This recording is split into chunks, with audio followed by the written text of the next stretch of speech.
Welcome back to Potter Read, the channel where the secrets buried in the wizarding world finally get dragged into the light. Today's adventure: Harry read his family's blood ledger at age 5 and exposed who stole the Potter fortune. If you haven't yet, do smash that subscribe button and ring the bell so you never miss a story. Now, let's begin.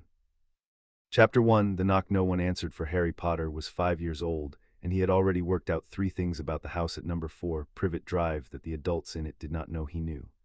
The first was that the kitchen clock ran 4 minutes fast, and that Aunt Petunia set it that way on purpose, so that Uncle Vernon would leave for work believing he was late and drive faster and arrive on time.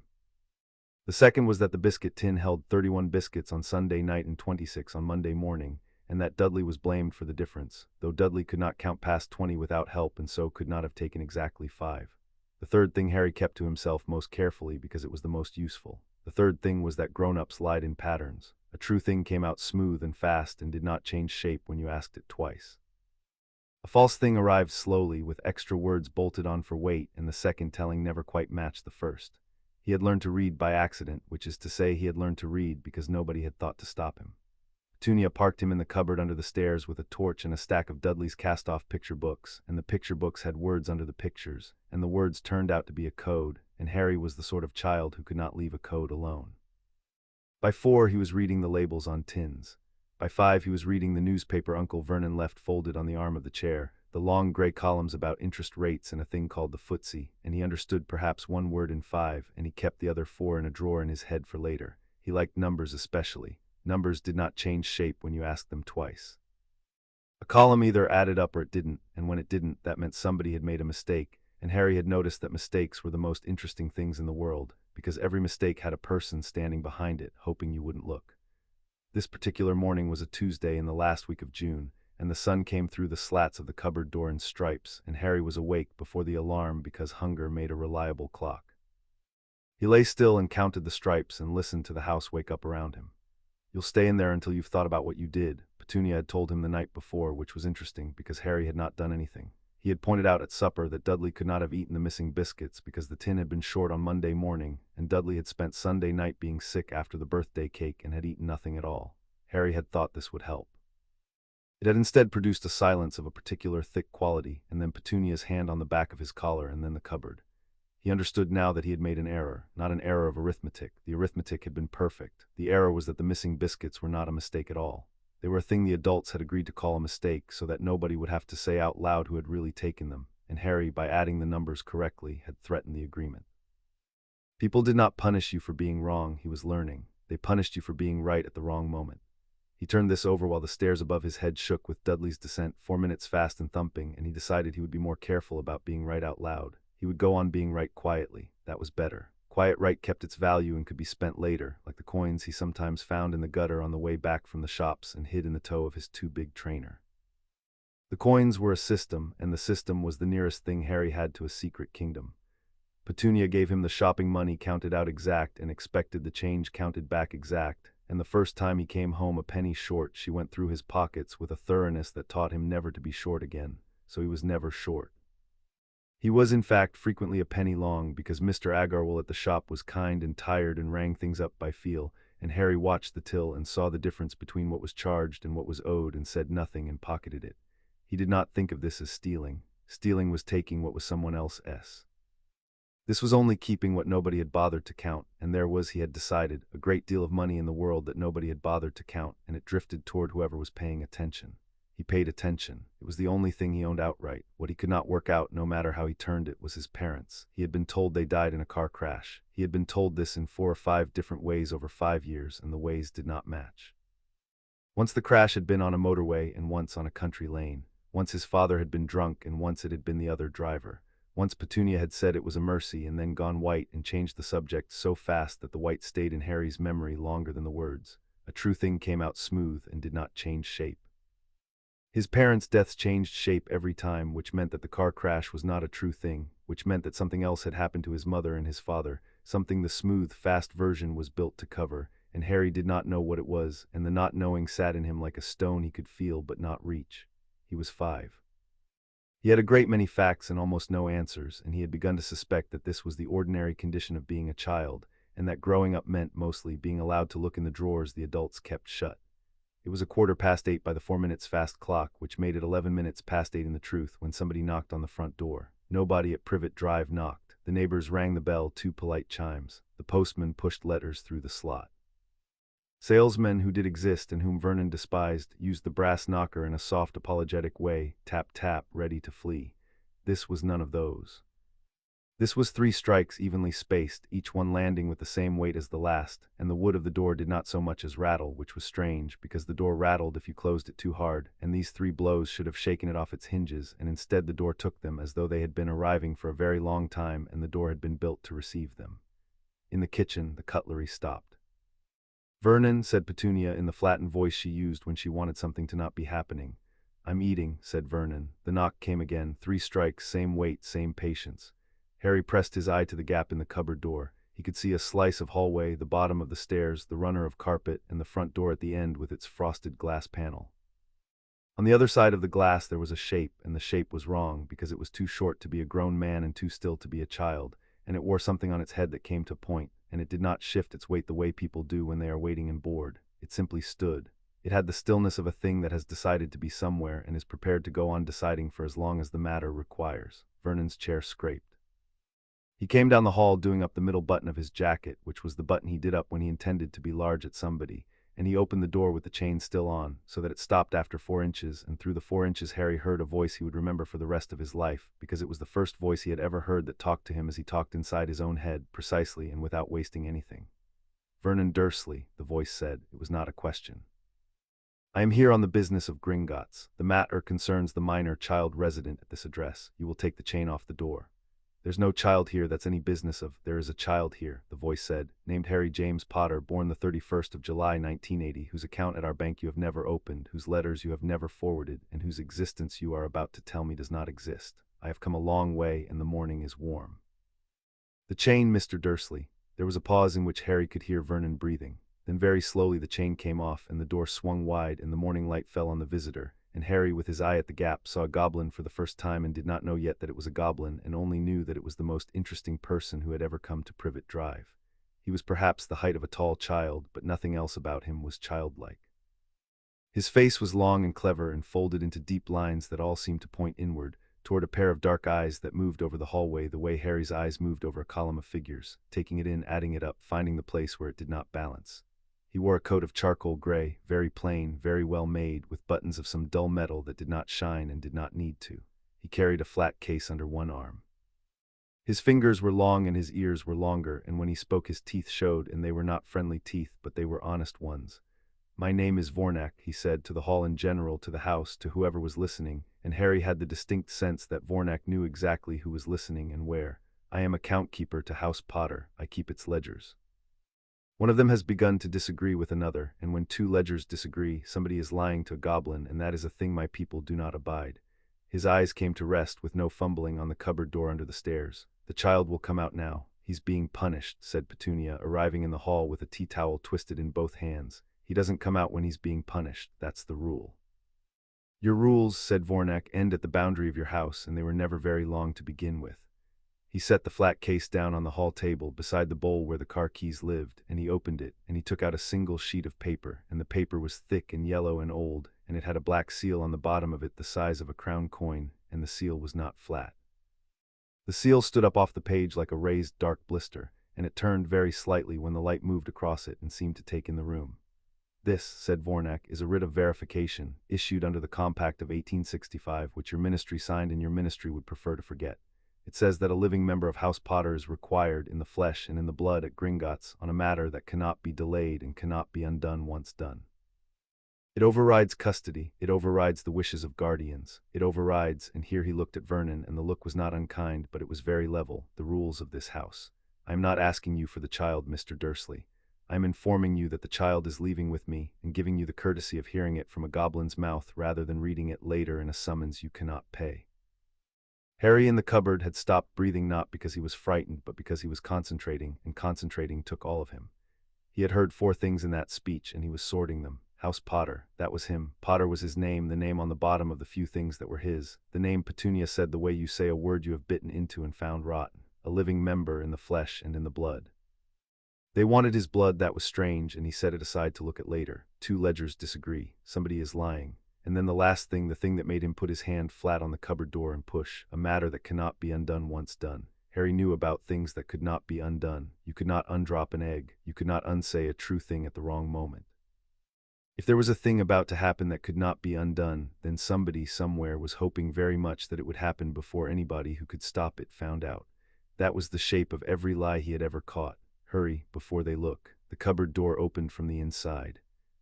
Harry came out into the hall in Dudley's old jumper, which came down past his knees, and his 2 big trainers with a stranger's coins in the toe of one of them, and his hair sticking up in every direction the way it always did and the way nothing could fix, and he looked up at the goblin, and the goblin looked down at him, and for a moment nobody said anything at all. Then Harry said, "Which 2?" Vornak's head tilted by maybe a quarter of an inch. "I beg your pardon." "You said 2 ledgers disagree," said Harry. "Which 2? Because if it's 2 of the same kind, it might just be a copying mistake, somebody writing down a number wrong. But if it's 2 different kinds, like one that lists what's there and one that lists what should be there, then it isn't a copying mistake. Then somebody made it disagree on purpose." He thought about it. Copying mistakes go both ways, half too high, half too low, sort of scattered. A lie only ever goes one way, it always takes from you. So if all the disagreements go the same way, it's a lie. The hall was very quiet. Petunia had stopped twisting the tea towel. Vernon had gone a color Harry associated with the inside of a plum. Vornak crouched, which brought his clever folded face level with Harry's, and his dark eyes did something they had not done since he arrived, which was to actually settle on a single thing and stay there, and the thing was Harry. "All of the disagreements," said Vornak slowly, "go the same way." "Then it's a lie," said Harry, "and it's been going on a while because you said 2 ledgers, and ledgers take time to fill up." He frowned. He was thinking about the biscuit tin, about 31 becoming 26, about how nobody noticed 5 biscuits going missing in one night, but everybody would notice 150 going missing in a month, unless you took 5 at a time slowly and called it a mistake. Whoever it is, they take a little bit lots of times, not a lot all at once. Because a lot all at once gets noticed. Vornak was silent for long enough that Vernon recovered the power of speech. "He's a strange boy," Vernon said in the tone of a man establishing an alibi. "Always was, makes things up, you can't believe a word." "Be quiet," said Vornak without turning his head, and Vernon, to his own evident astonishment, was quiet. The goblin went on looking at Harry. "Who taught you that, about the lie going one way?" "Nobody," said Harry. "I worked it out." "From the biscuits," Vornak repeated. "It's a long story," said Harry. "I don't think we have time if there's a thing that can't be undone." Something happened to Vornak's face then that Harry would only much later have the words for. It was not a smile. Goblins did not, in Harry's eventual experience, smile, or not the way people did. It was more that all the deep lines of his face, which had been pointing inward in suspicion, briefly pointed outward instead, opening like a hand and then closed again into their ordinary watchfulness. He stood. "No," he said, "we do not have time. We have, by my reckoning, 11 days, and most of those will be spent on procedure, which is the wizarding word for delay." He picked up the flat case and the yellow writ and returned the second to the first. "Mr. Dursley, Mrs. Dursley. The child travels with me. He may or may not return. That depends on matters not yet settled and on persons not yet named. You will not be charged for his absence. You will not be paid for it either." He paused at the door. "I observe that you have housed a member of House Potter in a cupboard for 5 years, while the gold that belongs to him by blood has been spent by other hands. I will not comment further. Goblins keep accounts, Mr. Dursley, not opinions. But the accounts remember everything, and one day someone reads them aloud." He held out his hand to Harry. It was a strange thing to do and a stranger thing to accept, and Harry, who could not remember the last time an adult had offered him a hand to hold rather than a collar to grab, looked at it for a moment, and then put his small hand into the long, cool fingers of the goblin, and they went out together into the warm, bright morning, and behind them the door of number 4, Privet Drive, closed and did not rattle. The street did not look like the kind of street that had magic in it, which was, Harry would learn, rather the point.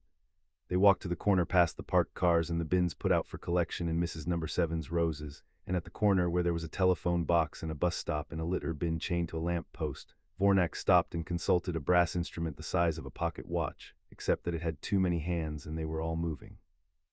"We could take the night bus," he said in the tone of a man listing things he would not be doing, "but it is loud and it is purple and the driver believes he is amusing.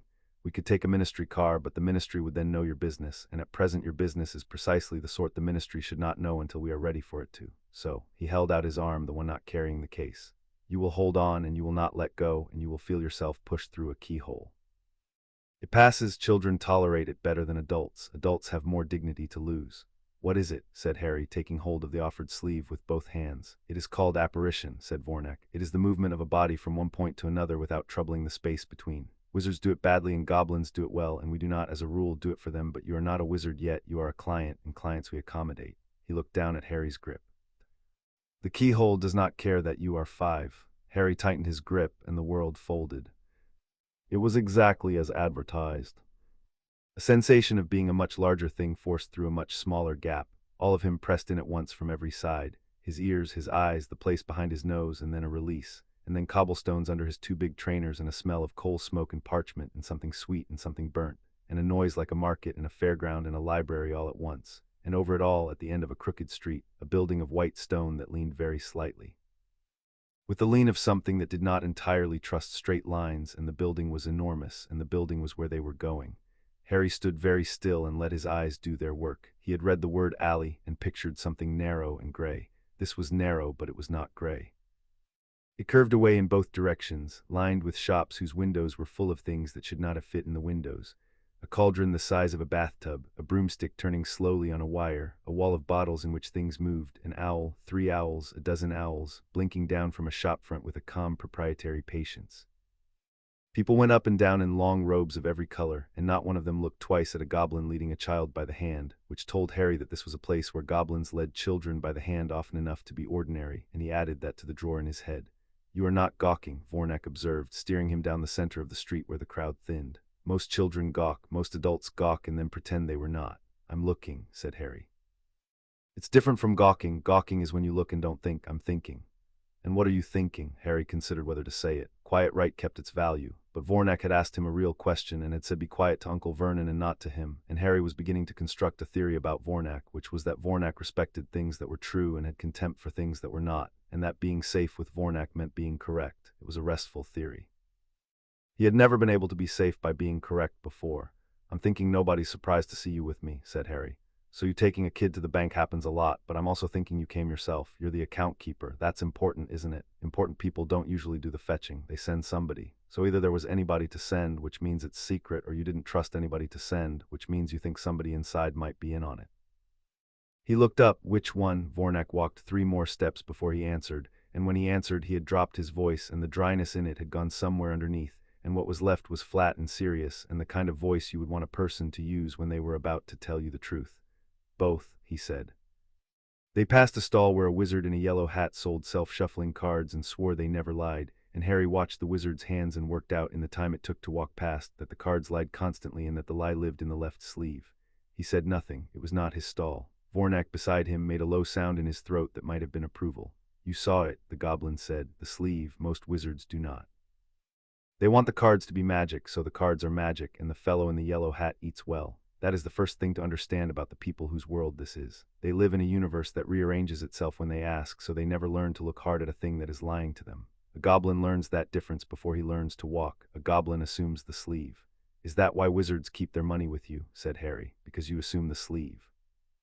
"That," said Vornak, "is exactly why. A wizard guarding his own gold is a wizard who trusts himself, and the trouble with trusting yourself is that you are the one person you will never investigate. So they bring it to us, and we do not trust them, and we do not trust each other, and we do not particularly trust you, and out of all that distrust comes a number that can be relied upon.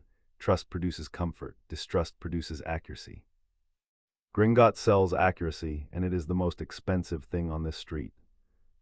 Harry thought about the till at Mr. Agarwal's and the pennies that drifted toward whoever was paying attention, and he understood, suddenly and completely, why somebody might steal from a wizard for years and never be caught, because the wizard was busy being enchanted and nobody at Gringotts had been able to read the one ledger that would have caught it, and so the gold had drifted, like all loose gold, toward the hand that was counting. "The 2 ledgers that disagree," he said. "One of them's a goblin one. You can read that, but the other one's the one only my family can read, isn't it? And there hasn't been any of my family to read it. So the goblin ledger said everything was fine because nobody could check it against the other one, until now." Vornak stopped walking. They had reached the place where the crooked street opened into a small square, and the white building leaned over them now, near enough to touch, and the goblin turned and looked at Harry with the full weight of his attention, and went quiet for a moment that lasted a little too long. "You will be told a great many times in the days to come that you are too young to understand any of this," Vornak said, "by people who mean it kindly and by people who do not mean it kindly at all. I am going to give you one piece of advice, and then I am not going to coddle you again, because coddling is a thing one does to clients one expects to be wrong, and I do not expect you to be wrong." He bent. When they tell you that you are too young to understand, do not argue. Arguing wastes the breath of the right. Simply read them the number. The number does not care how old you are.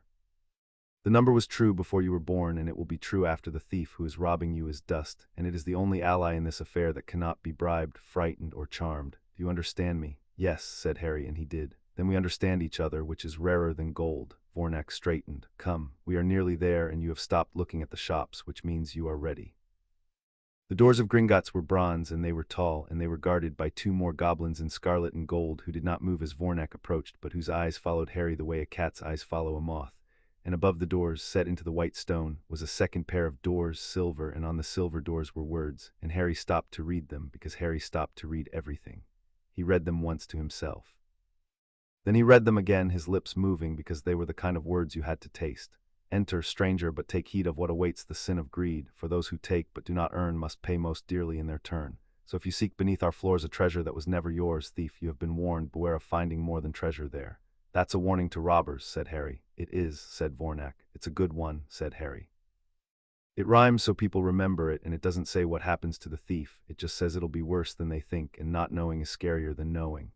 He frowned up at the silver. But it's only on the door. A thief who's already inside can't see it. A thief who works here walks past the back of it every day and never reads the front. He turned to Vornak. The poem S pointed the wrong way for the thief you've actually got, isn't it?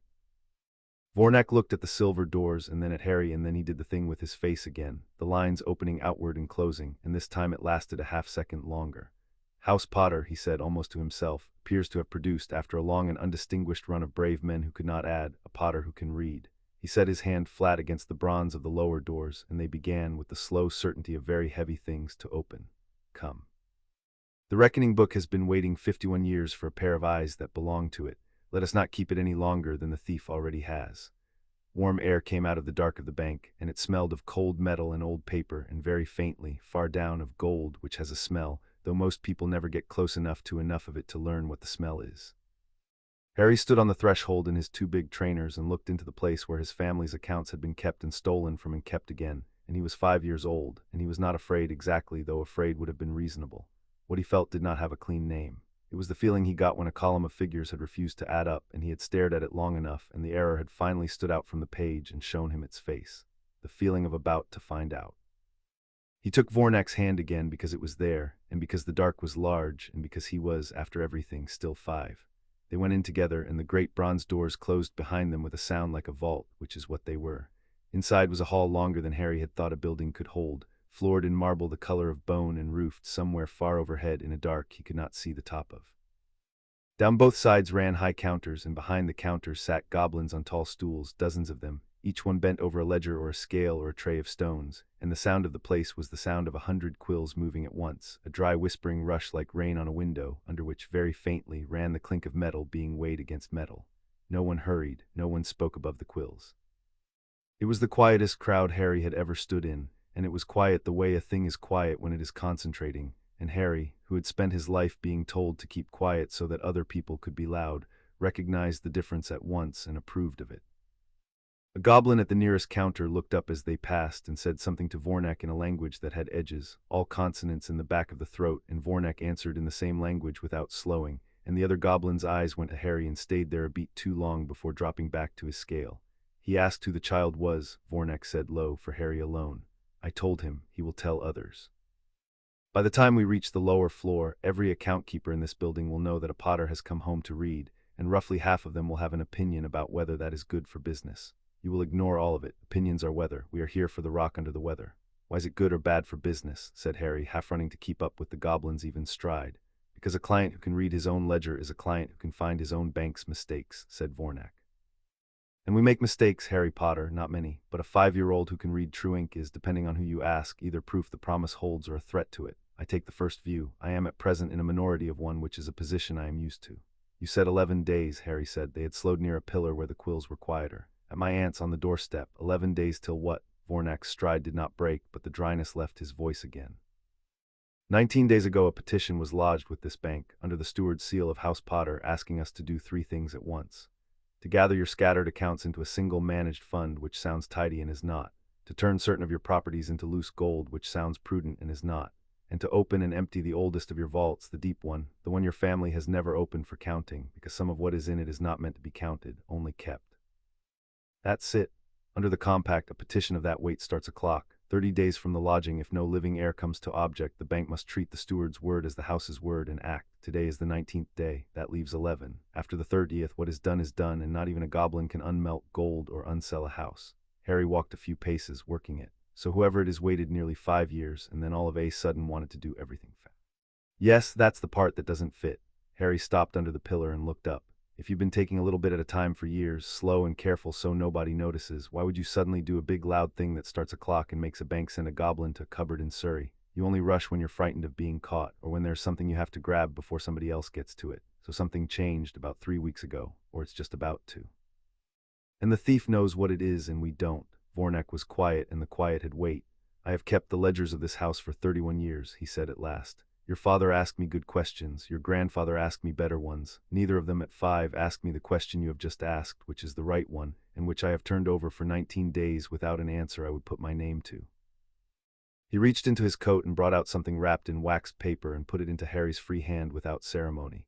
It was a boiled sweet, dark amber, smelling of burnt honey. Eat. You have not eaten since before I knocked, and a hungry reader is a careless one, and I need you neither hungry nor careless. The book will not be kind to a tired mind, and yours is the only one that can open it. Harry put the sweet in his mouth.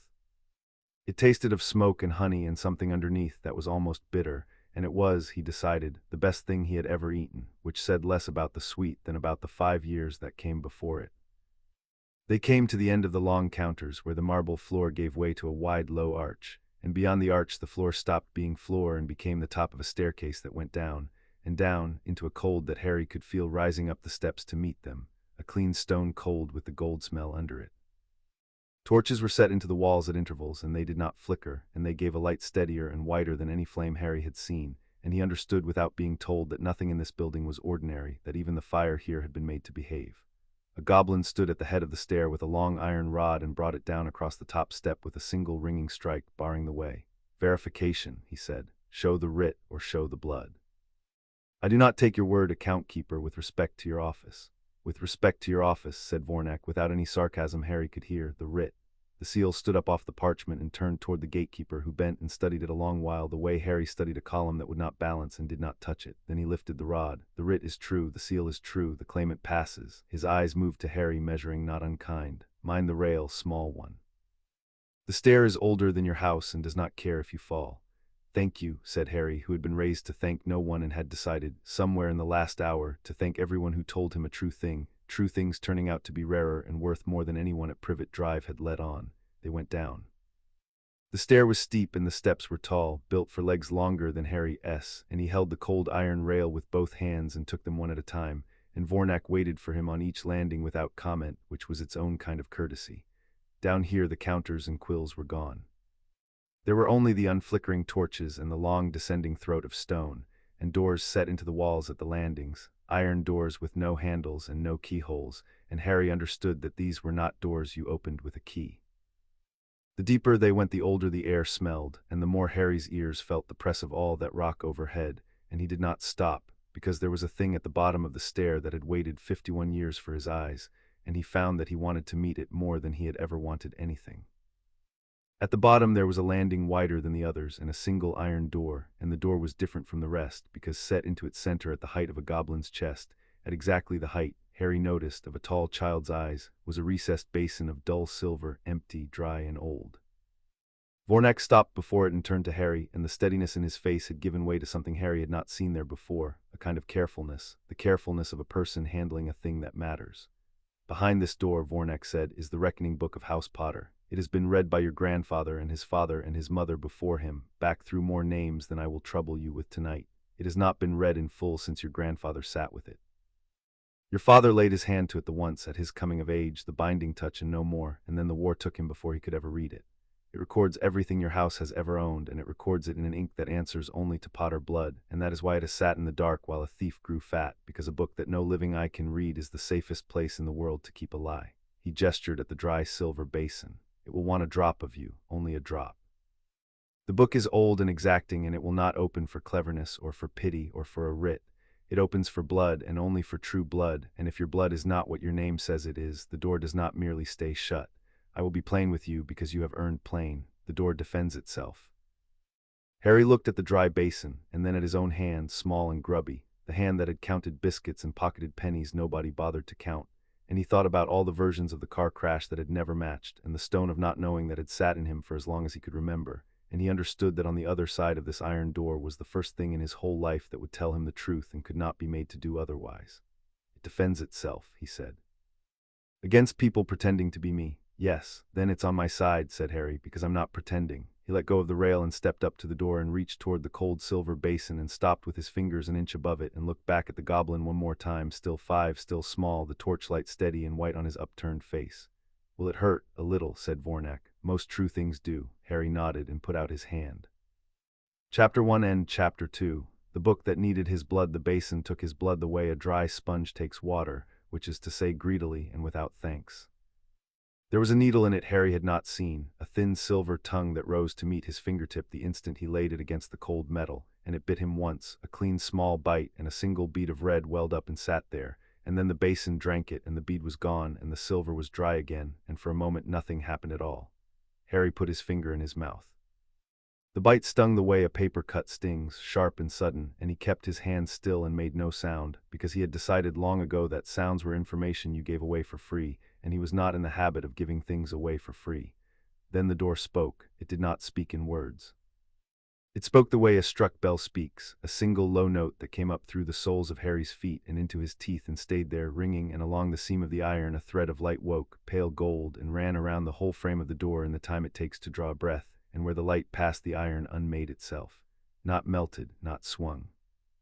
Unmade link by link, the way a knitted thing comes apart when you find the right end and pull, and then there was no door, only a dark doorway and a colder air coming out of it, and very far inside, a single point of light that was not a torch.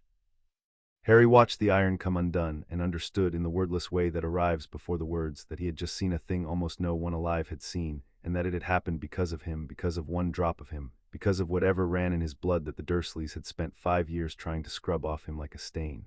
They had called it freakishness. The door had called it a key. He stood there and decided he preferred the door's opinion, and that from now on he would collect his opinions from doors and books and seals, things that could not be made to lie, and fewer of them from people. It knew you, Vornak said. He had stepped back and his voice had gone formal again, the key turning weight in it. Note that, the book did not merely fail to kill you, which is the most a forged claimant can hope for. It opened the road. There is a difference between a door that does not stop you and a door that invites you in and you have just been invited. Remember it when men in good robes tell you that you have no standing here. The oldest thing in this bank disagrees with them, and it disagreed with them before they were born. Is it always like that? Harry asked. His finger had stopped stinging, the bell and the door coming undone. I have stood at this door 11 times in 31 years, said Vornak. I have heard the bell once, today. The other 10 times I escorted a steward, and the door stayed iron, and the steward signed his papers at a desk upstairs and went home believing he had managed your family. He had not. He had only managed the desk. The book never let him pass this stone. He gestured into the dark. After you, it will not light for me. Nothing in there lights for me. I will be a voice at your shoulder and a witness to what you read, and that today is the whole of my use, and I find it is enough. Harry went in. The chamber was round and not large, smaller than the Dursleys' sitting room, with a floor of black stone worn smooth and a single track that circled a central plinth, the track of generations of feet walking the same slow circle around the same object, reading. On the plinth, under the one point of light which hung in the air above it without any lamp or flame Harry could find, lay the book. It was enormous and it was thin at once, which should not have been possible. It was as wide as a tabletop and as tall as Harry, bound in a leather so dark it ate the light, lying open to the middle, and its pages were the color of old cream, and they were blank. For a moment Harry only looked at it. It looked, he thought, like the most expensive thing in the world pretending to be the cheapest. A vast blank ledger any child could have ruined with a crayon, lying unguarded 1,000 feet down because the guard was not in the room. The guard was in the ink. The plinth came to his chin. The book was taller than he was lying down. Whatever had happened to his family, whatever the not-knowing stone in his chest had been waiting his whole life to be told, it was written here in a hand only he could call up, and no adult in the world could read it for him, or read it wrong to him, or read it gently to spare him. The smallness of himself, for once, did not press on him. This was the first room he had ever stood in where being the only one who could do the thing made him the largest person present. Harry walked the worn track to the plinth, put both hands flat on its edge, and did the thing he did with the newspaper, the thing where he stopped expecting the page to be what he had been told it would be and simply let it be what it was, and the pages filled. It came up out of the cream like breath fogging a cold window, except in color, except in lines, except in numbers, a script that was not quite English and not quite anything, that he could nonetheless read the way you read your own handwriting in the dark. Dense columns of it crowding up the page from the bottom and across and down, dates and sums and names and precise little marks he did not yet understand, inked the deep red-brown of old blood, and over it, fainter in a second hand, a layer of black, stamped rather than written, sitting on top of the red-brown like frost on grass. "There's two of them," Harry said. "Two writings, one's underneath in red, one's on top in black." Behind him, Vornak went very still, described them. "The red one's all little, tight, it writes everything, I think, like it can't help it. Every line's a thing that happened, a number going in or a number going out, with a date." Harry's finger hovered above the page, not touching, tracking down a column. "The black one's bigger and there's less of it. It only lands in some places, and where it lands it's like a stamp. When I sound it out, it says attested, and then a name, and then a date, attested. That means somebody said this part's true, right?" "That is exactly what it means." Vornak had not moved. "What do you see, account keeper to nobody, that I have never been permitted to see? Tell me the red. The red's the real one." Harry was certain of it in the immediate, total way he was certain that 2 and 2 were 4, and he could not at first have said why, and then he could. Because the red writes everything and the black only writes some of it. A liar doesn't stamp every line. He'd be here all day, and anyway, if you stamp everything, nobody looks twice at any of it. You only stamp the parts you need people to stop looking at, so the black isn't telling me what's true. The black's telling me where somebody wanted me to stop reading. He looked up, and there was a brightness in his face that had nothing to do with the floating light. "That's the best clue there is. He's drawn me a map. Every black stamp is a place he didn't want me to go." For a long moment, the only sound in the round room was the dry tick of the floating light, which Harry would later decide was the book's heartbeat, if a book could be said to have one. "In the Goblin Nation," Vornak said at last, "there is a right we do not perform for wizards, because no wizard has earned it in my lifetime. When an heir of a great house reads the reckoning correctly, unprompted, on the first sitting, we name him Gricknar. It does not translate cleanly. The nearest your tongue comes is one whose eyes the gold trusts. I had meant to wait and watch you fumble and be kind about the fumbling, because you are 5, and the kindest thing I could imagine was lowering what I asked of you." He came to the edge of the worn track, no further. He would not cross onto the reader's circle. "I withdraw the kindness. You will not need it. Read me the theft, Harry Potter. I have carried the smell of it for 19 days, and I cannot see its shape. Show me its shape." Harry turned back to the book. It was, he would think later, the most purely happy he had been in his short life, and the oddness of that did not escape him even then, that the best he had ever felt was in a cold stone room under a bank, reading a list of his dead family's money, with a goblin at his shoulder who would not lie to him. But it was so. The cupboard had taught him to want more than warmth, more than food, the one thing the cupboard never gave. A problem that was real, that had a true answer, that no adult could make untrue by saying it twice in a louder voice. The book was a problem. The book had a true answer, and the book could not be shouted at. He started at the top because that was where you started, and he read the way Vornak had said the number did not care how old he was, which turned out to be true. The early pages were a different hand, older, the dates in a long-ago shape, and they were peaceful pages. Gold coming in from rents and from a thing called the Sleekeasy concern, which he did not understand and copied into the drawer in his head. Gold going out for repairs and school fees, and once in a year he could not place, for the relief of Godric's Hollow following the flood, which he liked, because it meant a Potter had once given money away to people who were wet, and that seemed to him a correct thing to do with extra money. Then he came to a page where the hand changed to a newer one, the dates clustering close 5 and 6 years back, and the black frost began. "Here," he said, "this is where it starts. There's a date." He read it slowly, the wizarding way of writing dates taking him a moment.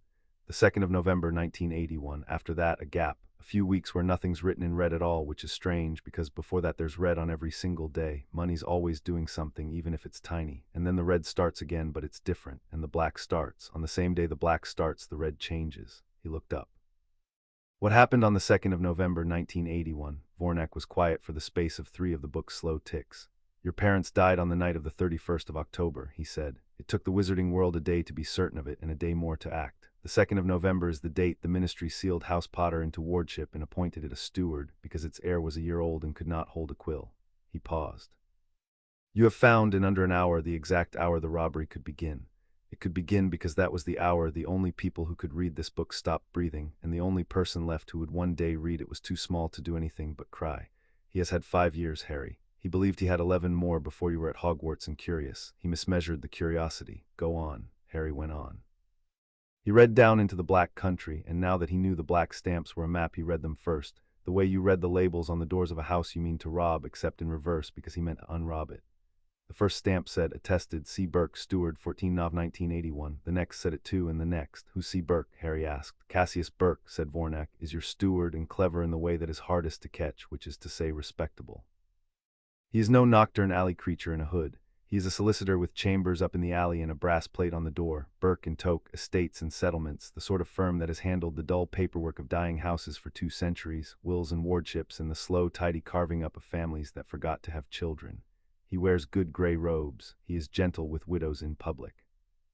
He was appointed steward of House Potter by the Ministry's own Office of Wards, which is to say no one chose him in malice. He was simply next on a list, respectable, available, and quiet. Remember that because it is the whole of his armor. When we accuse him, every comfortable person in Britain will say, but he is so respectable, and they will mean, surely a man with a brass plate would not. Go on, read me the first thing you noticed. The stamps come after, said Harry. After what? After the thing they're stamping. Harry put one finger over a red line and one in the air over the black stamp above it, holding them apart. Look, the red line's a number going out, a big one, 2,000 galleons out of the main vault for what he sounded out as a state management retainer. And the date on the red line is the 3rd of November. But the black stamp on top of it, the one that says it's allowed, that says attested, that S dated the 14th of November, 11 days later. He looked up. You can't allow a thing after it already happened. That's not allowing, that's covering. Say that again, Vornak said, and his voice had dropped and flattened and gone careful, the cold register Harry would come to know as the sound a goblin makes when he catches blood in water. Say it precisely, the way you would say it to someone who did not want to believe you. Harry thought about how to say it precisely, and found that the book itself had taught him the words, because the book was precise and his mind had begun to move at the book's speed.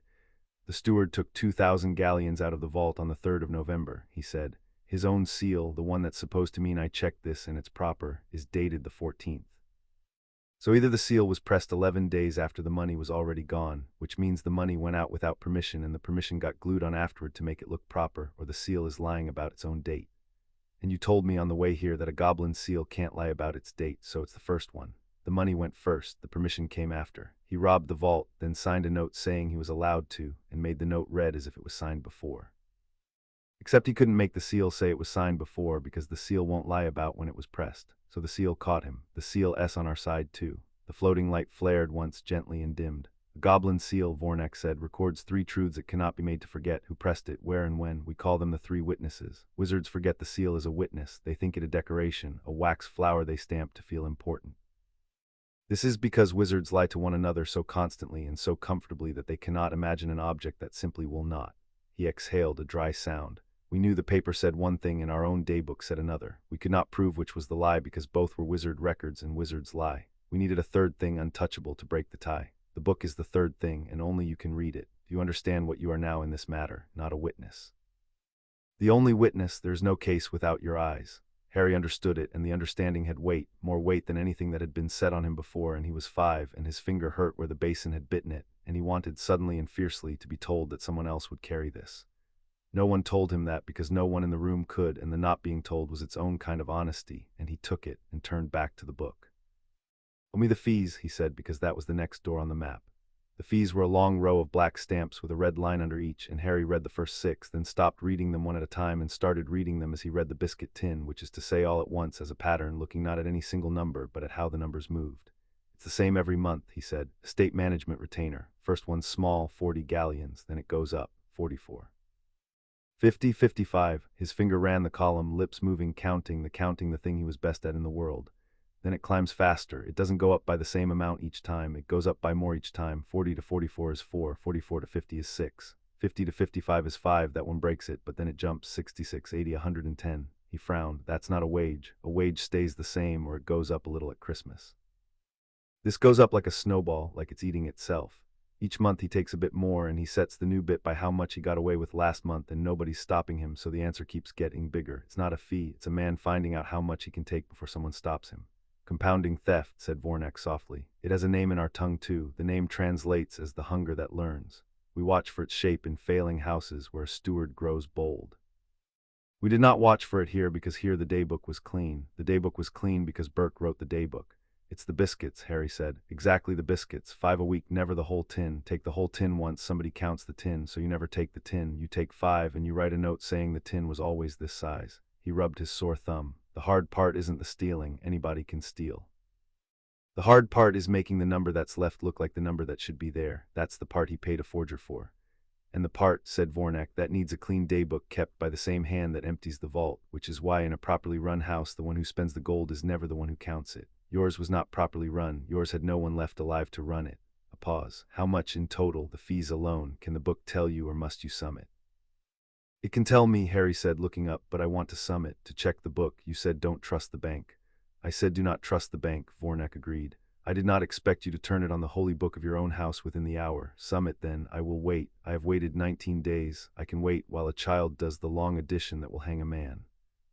So Harry summed it on the edge of the plinth, with his finger for a pen and the black stone for a slate, as he had summed the biscuits and the change at Mr. Agarwal's, carrying the tens, losing his place once and beginning the column again without complaint, because losing your place was not a failure, only a reason to start the column again.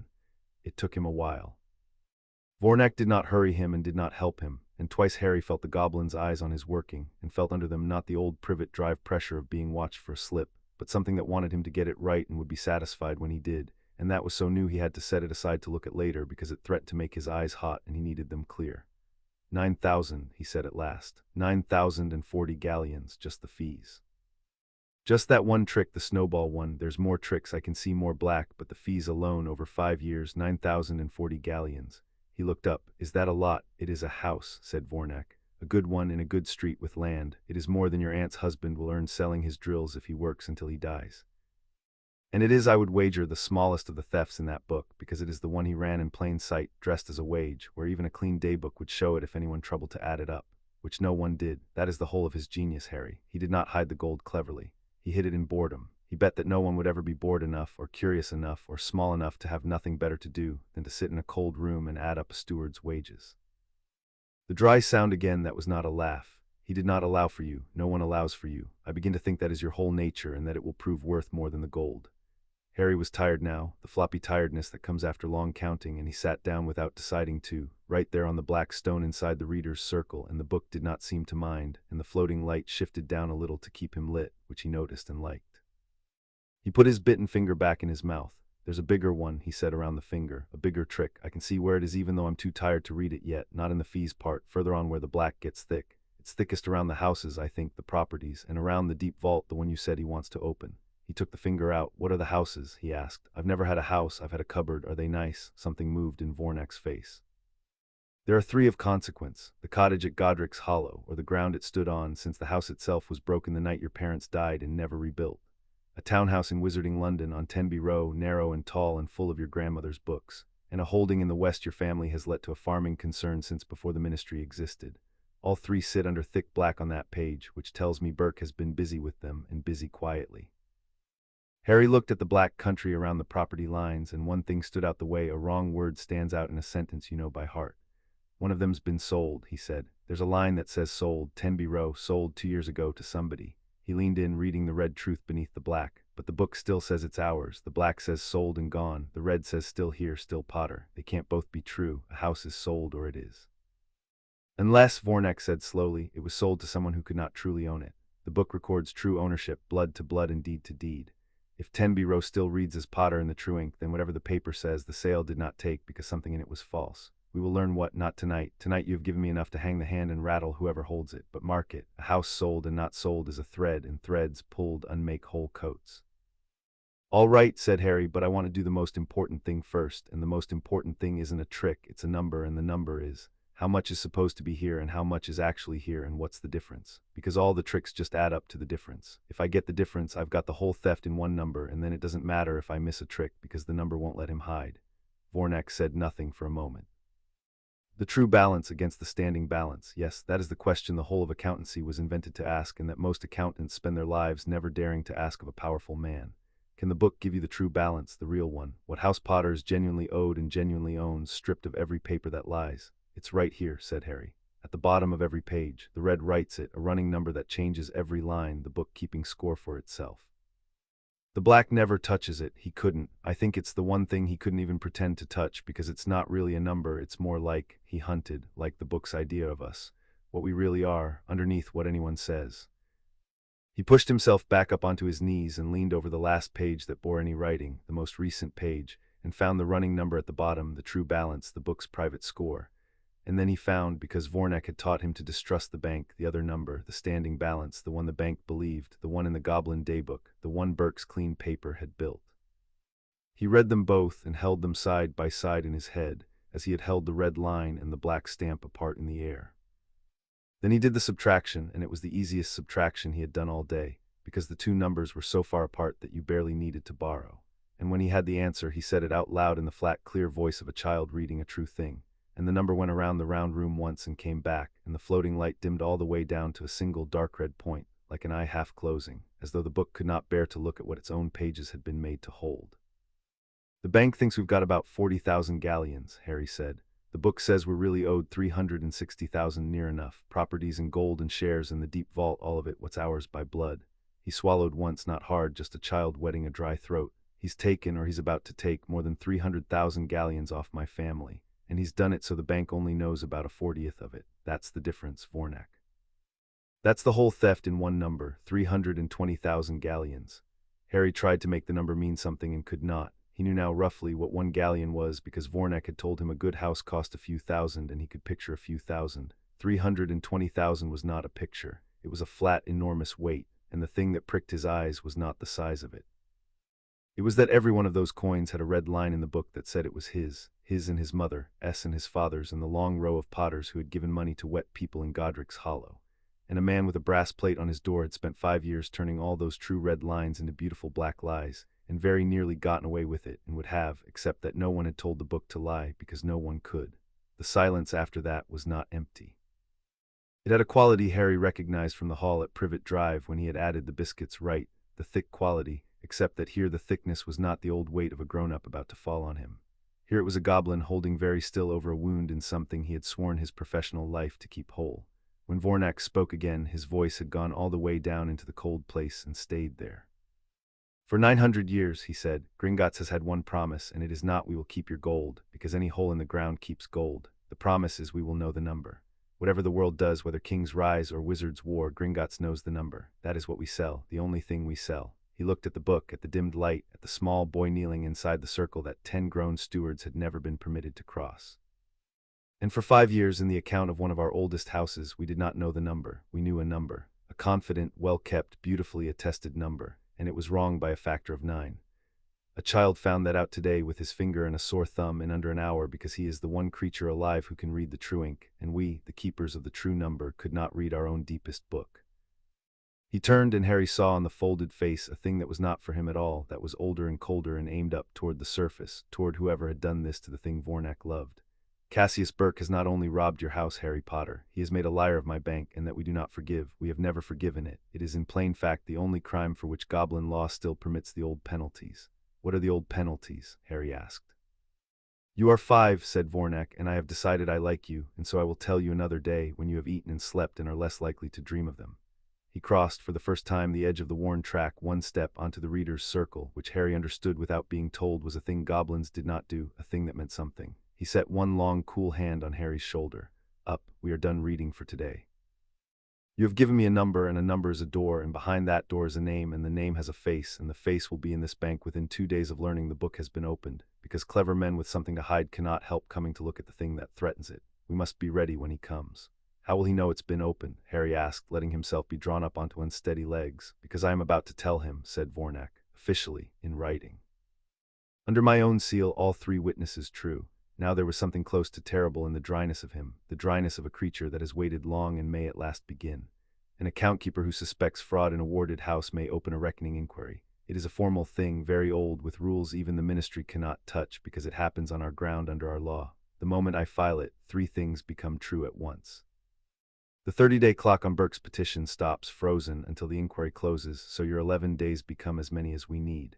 The deep vault cannot be opened, the properties cannot be sold, the gold cannot be melted by anyone on pain of the old penalties, and you become a thing you have never been in the eyes of any law, wizard or goblin. You become a party of record, a person the inquiry must hear. A child, yes. But a child the book has acknowledged, in a matter the book itself flagged, and there is no court in Britain that can simply order the reckoning of House Potter to be quiet. They walked out of the round room together, and behind them the doorway sealed itself, the pale gold thread running backward around the frame. the iron reknitting link by link until there was a door again, blank and patient, holding the book in the dark where it had held it for 51 years, except that now the dark was different, because now the book had been read, and a read book is a loaded thing.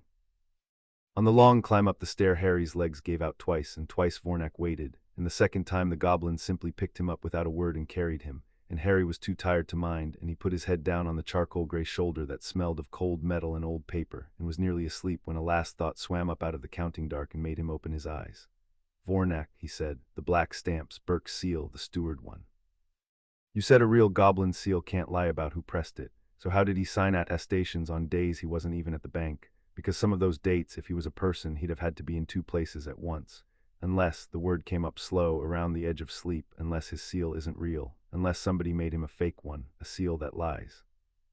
He felt the goblin go to stone under him, every muscle of the carrying arm gone rigid, and felt rather than heard the long breath Vornak drew, and when the goblin answered, his voice was so quiet it was almost not there, and it was aimed again not at Harry but up, at the surface, at the world of good robes and beautiful papers. "A forged seal matrix," Vornak said, "is the one thing my people kill for without a trial.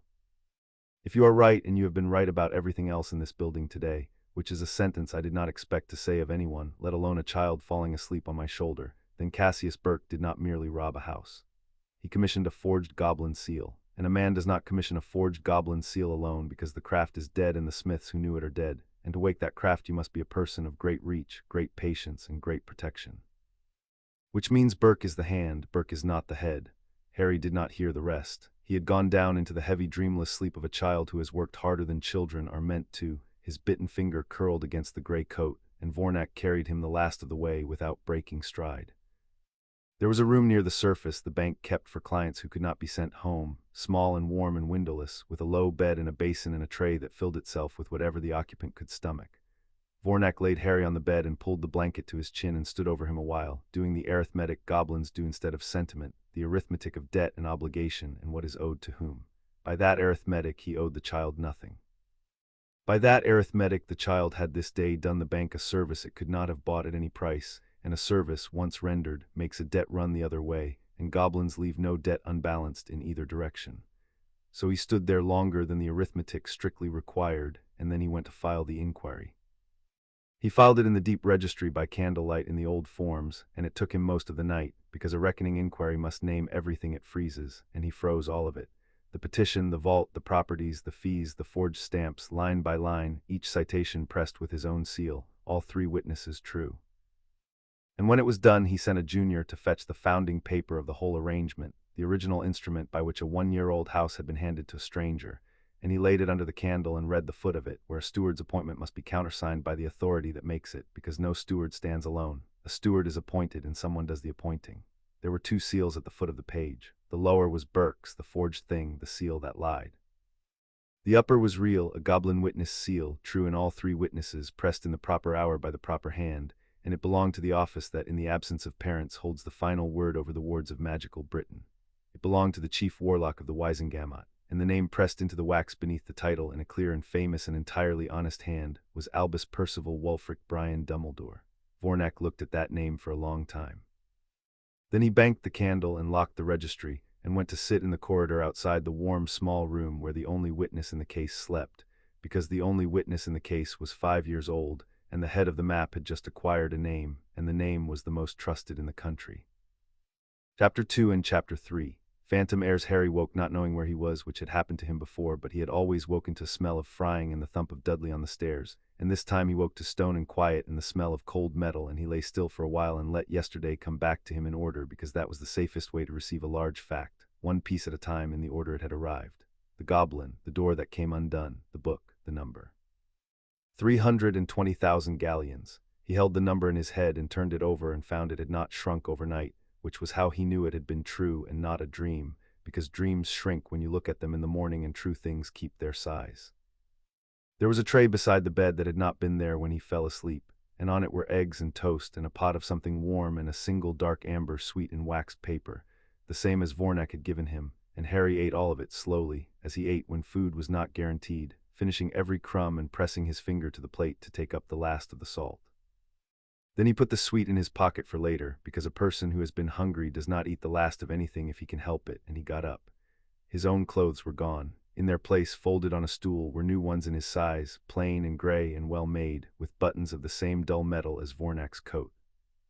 Harry dressed and found that everything fit, which had never once happened in his life, and he stood for a moment in clothes that had been made for him and not handed down to him, and he did not have a word for what that was, so he put it in the drawer with the other things to look at later, and went to find the goblin. Vornak was waiting in the corridor, sitting on a stool that was too small for dignity and keeping his dignity anyway, and he looked at Harry's new clothes and said, "You will be presented to people in the coming days who will decide a great deal about you in the first 3 seconds before you have said a word. Wizards judge by cloth. It is a stupid way to judge, and it is the way they judge, and so we will use it. A child in a cupboard's cast-offs is a victim, and victims are pitied and then ignored. A child in good gray is a client, and clients are dangerous." He stood. "You slept 11 hours, I filed the inquiry. The clock is frozen, and while you slept I did something I have not done in 20 years, which is ask another goblin for help, so come, because Gorlock does not like to be kept waiting, and Gorlock is the one person in this bank whose temper I respect." "Who's Gorlock?" Harry asked, half running again, because Vornak's stride did not adjust for short legs, and Harry had decided he rather liked that. "Gorlock is a seal master," said Vornak. "There are 4 left in Britain. He could have any post in the bank, and he keeps the dirtiest one down in the forge rooms because he says the only honest place in any bank is the place where the metal is, since metal does not have opinions. It only has facts, and the facts are all true if you know how to listen to them. He taught me when I was young the thing I told you on the stair, that a seal has 3 witnesses. He will not waste a single word on you. If he wastes 2, you have impressed him, and no living wizard has ever made Gorlock waste 2. The forge rooms were deep and hot, the first warm place Harry had felt in the bank, and they smelled of charcoal and scorched stone and a sharp green smell Harry did not know, and at a long bench under a hood that drew the smoke away sat the oldest goblin Harry had yet seen, with hands like roots and a glass screwed into one eye, and he did not look up when they came in. "You are late," Gorlock said. "I am on time," said Vornak. "You are early, which you do so you can say I am late," said Gorlock, which Harry understood to be a concession. The seal master set down his glass and looked at Harry with one normal eye and one enormous magnified one, and the enormous eye was unsettling, and Harry looked back into it without flinching, because flinching was information you gave away for free. "This is the reader," said Gorlock. It was not a question, and Harry understood that the whole bank had been talking. "Small, hold out your hands, reader, palms up." Harry held out his hands, palms up. Gorlock did not touch them. He looked at them, the clean palms with the one healing prick on the right forefinger where the basin had bitten, and then he made a low sound and turned back to his bench and picked up a thing that lay there on a square of black cloth, and set it down in front of Harry with the care of a man laying out a body. It was a seal matrix, a disc of dark metal the size of a large coin, with a handle, and on its face, cut deep and backward, was a device Harry recognized, because he had seen it the right way round all through the book, a stag and a wreath and small words around the rim. "The steward seal of House Potter," Gorlock said. "Burke S. surrendered to this bank for safekeeping each night as the rules require and reclaimed each morning. Held by us, trusted by us. I have had it on my bench since the account keeper woke me before dawn with a story I did not want to believe." He picked up a second disc, plainer, and set it beside the first. "And this is a true seal matrix of my own making that I will use to teach you a fact your eyes cannot give you, because you are not goblin and never will be, no matter how well you read." He looked at Harry. "Cover your ears or do not, it will not hurt.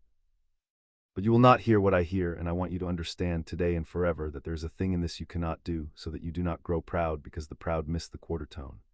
He took up a small iron rod and struck the true matrix a light blow, and it rang, a clean single note that hung in the hot air and faded. Then he struck Burke's matrix the same blow in the same place with the same rod, and it rang too. "Did you hear it?" Gorlock asked. "They both rang," said Harry. "They sounded the same to me. They are not the same." Gorlock struck them again, one and then the other, quickly, and Harry strained and heard 2 notes that were, he thought, perhaps not quite the same, the way 2 voices saying the same word are not quite the same, but he could not have said which was which or why. "The true matrix rings on the note, Burke's rings a quarter tone under. To your ear nothing, to mine a scream. A goblin matrix is forged with a song in it, a frequency set by the smith, recorded in our rolls, and it cannot be copied, because the copying is in the metal at a depth no forger living can reach. This matrix on my bench, the one Burke surrenders each night and reclaims each morning, the one this bank has trusted for 5 years, is not the matrix this bank issued to the steward of House Potter in November of 1981. He set the rod down. It is a forgery, a very fine one. Fine enough that it fooled the night clerk who weighed it and the day clerk who returned it every day for 5 years, because they checked its weight and its device and its size, and they never struck it, because why would you strike a seal you have held 1,000 times? It rings a quarter tone under. It has rung a quarter tone under every day for 5 years, and no one struck it, and so no one heard the bank being robbed." Harry looked at the forged matrix on its square of black cloth, small and dark and patient, a coin that had told a lie 1,000 times and never once been caught. Who can make one? He asked. A fake good enough to fool the bank for 5 years. You said the copying S in the metal at a depth no forger living can reach, so how did somebody reach it? Gorlock was quiet for a long moment, and the quiet had a different weight than his other quiets, and Harry understood that he had asked, by accident, the question the seal master had been sitting with since before dawn. No forger living, Gorlock said at last. I chose those words and I meant them. The craft of false-tuning a goblin matrix died with the rebels of the last war but one, when we hunted the smiths who knew it and broke their hands and their rolls, because a goblin who can forge a seal can rob the whole nation, and we do not permit it among our own, not for any price on pain of the old penalties. The craft is dead, I would have sworn it on my forge, and yet here it lies on my bench, made recently, by a hand that learned a dead thing. He turned the matrix over with one root-like finger, which means someone found a smith we missed, or a roll we did not burn, or paid a price high enough to raise the dead craft out of the ground. Any of the three takes more gold than Burke has stolen and more reach than a solicitor with a brass plate has ever had. A man does not buy a dead craft with a stolen allowance, small one. He buys it with power. So when the account keeper tells you Burke is the hand and not the head, believe him, for I am holding the head's true signature in my fingers, written in a metal that does not lie, and it says this: whoever did this could reach into the goblin nation and wake a thing we killed. There are not 5 wizards alive with that reach. Remember it when you meet them. There are not 5. The hot room was quiet except for the draw of the hood pulling smoke. When was the real one swapped for the fake? Harry asked. Gorlock's magnified eye fixed on him, and stayed, and Vornak by the door went still in the particular way Harry was learning to read. That, Gorlock said slowly, is the second sentence. He set down the rod he had already set down, which is to say he moved his hands because his mind needed them to move. You ask when, not whether, not how, not who, when. Because if you know when the true seal left the bank, you know the day the theft truly began, and you know that everything stamped after that day is poison, and everything stamped before it might be clean. The reader asks the time of death. He looked at Vornak. You said he was 5. He is 5, said Vornak. Then the wizards are in more trouble than they know, said Gorlock, because they have been robbing this house for 5 years to beat a clock, and the clock was always going to be a child who could ask the right question before breakfast. He turned back to Harry. I cannot tell you when from the matrix alone. The forgery does not carry a date, that is rather the point of a forgery, but you can tell me. The book records every press of the true seal. Forgery, being a different matrix, presses a different witness mark, a hair off, in a way your eyes can learn to see even if your ears cannot hear the note. Find me the last true press and the first false one, and the day between them is the day they made the swap. I will give you a loop and I will teach you the mark. Then you will read and I will listen, and between your eyes and my ears we will catch a thing that neither of us could catch alone, which is, the account keeper tells me, becoming the pattern of this affair. So Harry learned the mark. It took the morning. Gorlock ground him a small loop and showed him on wax the difference between a true witness press and the forged one, a difference in the depth of a single serif, a thing so small that Harry's whole world narrowed to the circle of the loop and the ache behind his eyes. And he did not complain, because the ache meant he was looking hard enough, and looking hard enough was the only prayer he had ever found that got answered. They brought leaves of the book to him. Vornak could not carry the book itself out of its room, but the inquiry gave him the right to take certified rubbings of named pages, blank to every eye but Harry's, and Harry sat at Gorlock's bench with the loop and read down the witness marks, true, true, true, true, and the trues were a man's whole quiet life, rents collected and bills paid. And then on a page dated the 9th of January 1982, a press that was a hair too deep in the serif, the first false one. And before it the last true one, the 7th of January. Between the 7th and the 9th of January 1982, Harry said. That's when they swapped it. 2 months after he started stealing with paper, he got the real seal out and a fake one in so that even the bank's own copy would be a lie. He set down the loop and pressed the heels of his hands against his eyes, which was a child's gesture, and he did not care. He did the paper first on its own for 2 months. That was the test. He wanted to see if anyone caught the paper. Nobody did, so then he was brave enough to do the metal. He worked up to it, like the snowball. Like the snowball, Gorlock agreed, and to Vornak he said, 2 words. He has had 2 words out of me. Do not tell the others, they will think I have softened. And Harry understood that this was, from Gorlock, something very near to warmth, and he put it in the drawer. Gorlock sent up for food without being asked, and a tray came down to the forge room, and Harry ate a second time that day, which had never happened to him in his life, 2 meals before the afternoon was out, and he ate this one with the loop still in his hand, reading between bites because the marks were in his eyes now and he could not stop seeing them, true, true, false, the way you cannot stop seeing a word once you have learned to read it. Why do you help me? He asked him around a mouthful because it had been bothering him. Vornak's my account keeper, that's his job, you're not, you could be doing anything. Gorlock considered the question with the seriousness he gave to metal. Because someone forged a seal in my city and I did not hear it, he said. For 5 years I sat at this bench, proud of my ear, and a quarter-tone lie rang through this bank every morning, and I did not catch it because no one brought it to me to strike. That is a debt, small one. Not to you, to the craft, I am paying it. Do not mistake it for kindness. Goblins have no kindness, only accounts that must balance. He struck the true matrix once, the clean note, and let it fade. But here is a thing that is in no account. This morning, when you ask me when instead of who, you did a thing I have waited my whole life to watch a wizard do and never have. You trusted the metal before you trusted your temper. Keep doing that and you will undo him. Trust your temper first, even once, and he will use it to hang you, because he is very good with other people's tempers. It is the only honest material he works in. He went back to his bench. Eat, read. The afternoon is short and the machine is long. They worked through the afternoon, and now Harry had the shape of the machine, and he began to see how its parts turned.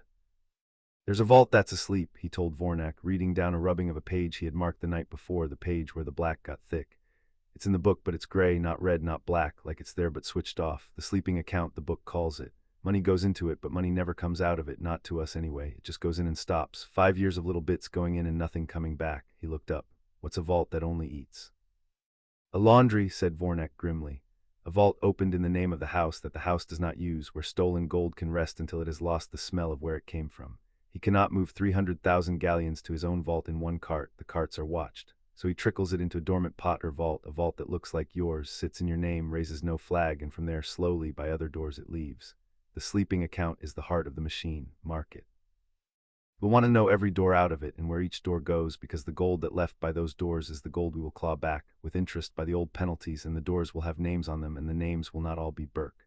There's a name on one already, said Harry, who had kept reading while Vornak spoke because his eyes had got fast. A door out of the sleeping vault. It goes to a person. It says, he checked the rubbing, the loop. It pays a yearly sum to the heir of a cadet line. A relative, somebody distant. It's been paying them 400 galleons a year for 5 years. There is no cadet line, said Vornak flatly. House Potter has no living relative nearer than your aunt, who is a muggle and inherits nothing by bloodright, and beyond her nothing. The line is you, and before you it was your father, and before him a thin straight thread back to Godric's day, and never a cadet branch with a claim. I would know, I keep the rolls. Then the person doesn't exist, said Harry, and he felt the click of it, the click he loved best, the one where two facts that had been lying next to each other suddenly locked together and made a third. That's the trick, that's the bigger trick. He didn't just take the money and hide it. He invented a person to take it for, a pretend cousin. A relative who isn't real, with a real vault that gets paid a real allowance every year, so that on the paper it doesn't look like stealing at all, it looks like the house looking after its own family. Who's going to argue with a house paying its poor cousin? He looked up. It's the respectable trick again. He dresses the theft up as a kind thing, fees that look like wages, stealing that looks like charity. A made-up cousin so he can sign family settlement instead of I took it. Phantom heir, said Vornak, and the cold had come into his voice. It is an old fraud and a deep one, because to maintain it he must have papers, a birth, a line of descent, all forged, all lodged with the ministry's genealogists, who do not check, because checking is dull and the families pay them to be flattered rather than examined. He has built a person out of paper and given that person your gold and called it love of family. He was quiet a moment. How many? Harry read. 3, he said. 3 pretend people, 1 cousin, 1 creditor the house supposedly owes an old debt to, and 1, he frowned over the long word, 1 charitable bequest, a school for orphans that gets 2,000 a year, a school for orphans. His voice did something then that it had not done all day, went flat and hard in a way that startled even Harry. He robbed an orphan to pay a fake school for orphans with the orphan's own money, and put the orphan in a cupboard. He stopped because his throat had gone tight, and he was not going to let it show, and he pressed his hands to his eyes again until it passed, and Vornak said nothing, and Gorlock said nothing, and the 2 goblins let Harry have his minute, because a goblin understands a debt, and this was a debt, and they were witnessing it being entered into the ledger of his whole life. When Harry took his hands down, his eyes were dry, and his voice was level again. Sorry, keep going, there's the houses too. You said Tenby Row was sold and not sold. I want to know how you sell a house that doesn't get sold. Vornak brought him the conveyance, the paper of the sale, and a rubbing of the book's page beneath it, and Harry laid them side by side and read the dates, and the dates did the thing he loved, the locking together, the click. The house was sold on the 3rd of March, 2 years ago, Harry said. That's what the paper says. Sold to a buyer, and the buyer paid into the sleeping vault, which is funny on its own, because the buyer's money went into our laundry instead of to us, but never mind that yet. The buyer is a vault, the number S here on the conveyance, and here is the thing. He laid his finger on the second rubbing. The buyer's vault, the one that paid for the house on the 3rd of March, wasn't opened until the 11th of March, 8 days after it bought the house. The vault that bought the house didn't exist when it bought the house. Vornak bent over the pages, and his stillness was total. Say it as you would say it to a court, he said quietly. You can't pay for a thing out of a purse you don't have yet, said Harry. The buyer's vault was opened on the 11th. The sale says the buyer paid on the 3rd, so on the 3rd there was no buyer, no money, no vault. There was only Burke writing down a sale that hadn't happened to a person who had no account, and then opening the account 8 days later to make the lie stand up. He sold my grandmother's house full of books to nobody, then built the nobody afterward, the same way he built the cousin in the orphan school. That's why the book still says it's ours, because it is ours. A sale to a buyer who didn't exist on the day of the sale isn't a sale. It's just Burke moving a house from one of his pockets to another and writing sold on it. He looked up. Every trick is the same trick. He makes the lie first and builds the truth to fit it afterward. He's always 8 days late, and the book caught everyone because the book wrote the real day and he could never reach the book. A buyer that postdates its own purchase, Vornak said softly. I have hunted fraud for 31 years and never been handed a cleaner proof. A wizard court may sneer at a child reading a ledger. It cannot sneer at a vault that was empty on the day it spent a fortune. That is arithmetic, and arithmetic does not care about good gray robes. He gathered the pages with great care, the way a man gathers a thing that will hang another. Now, the worst one, the deep vault, and the thing hidden beneath it. You are ready for it, I think, because you have seen the shape of him, and the worst one is only the same shape grown large enough to swallow your whole future. Vornak laid a fresh rubbing on the bench, a single page heavy with black. This, he said, is the petition, the one that started the clock I have now frozen. Read it to me in your own words so I am certain you see what I see, because this is the part that frightens me and I do not say that word. Harry read it. It took him a while because it was written in the worst of the long words, the words built to be boring so that no one would read to the end. But Harry always read to the end. That was the whole of his gift, Vornak had said, and Harry was beginning to believe it. He wants to do 3 things, Harry said at last. He says it's all for me, for my future. He wants to put all my money in one fund that he manages, so it's simpler.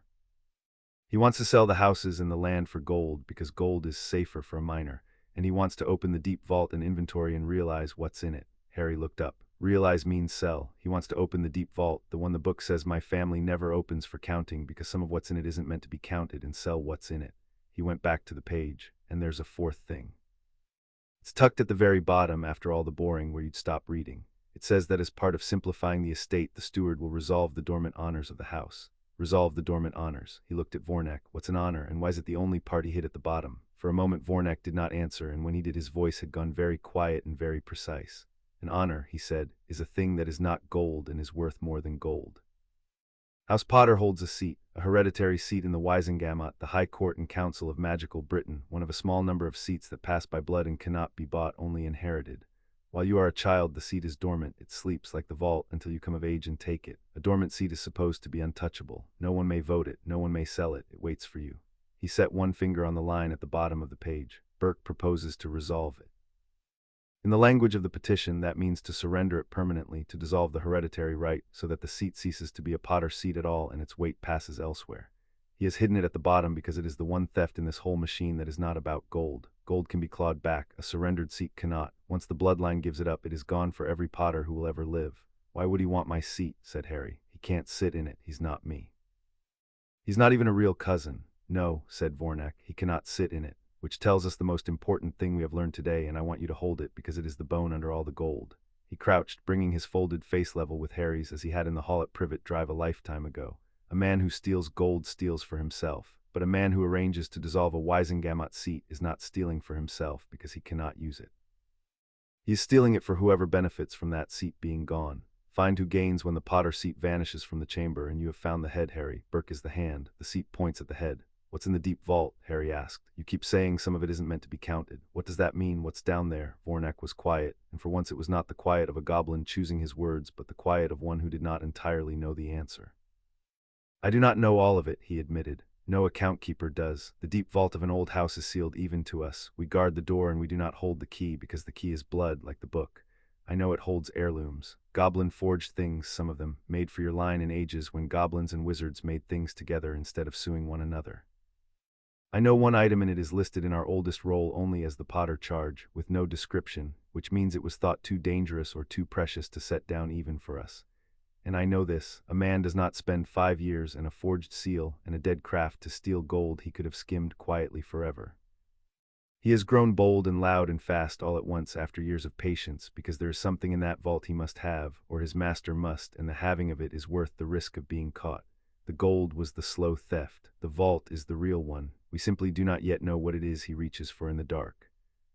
Harry put that in the drawer to look at later, except that he did not get the chance, because at that moment a clerk appeared in the doorway of the forge room, breathless, and said the thing that turned the whole machine on. "Account keeper, the steward is upstairs, Cassius Burke. He came an hour after the inquiry was served on his chambers. He is in the receiving hall, and he is asking very politely to see the child." Vornak rose.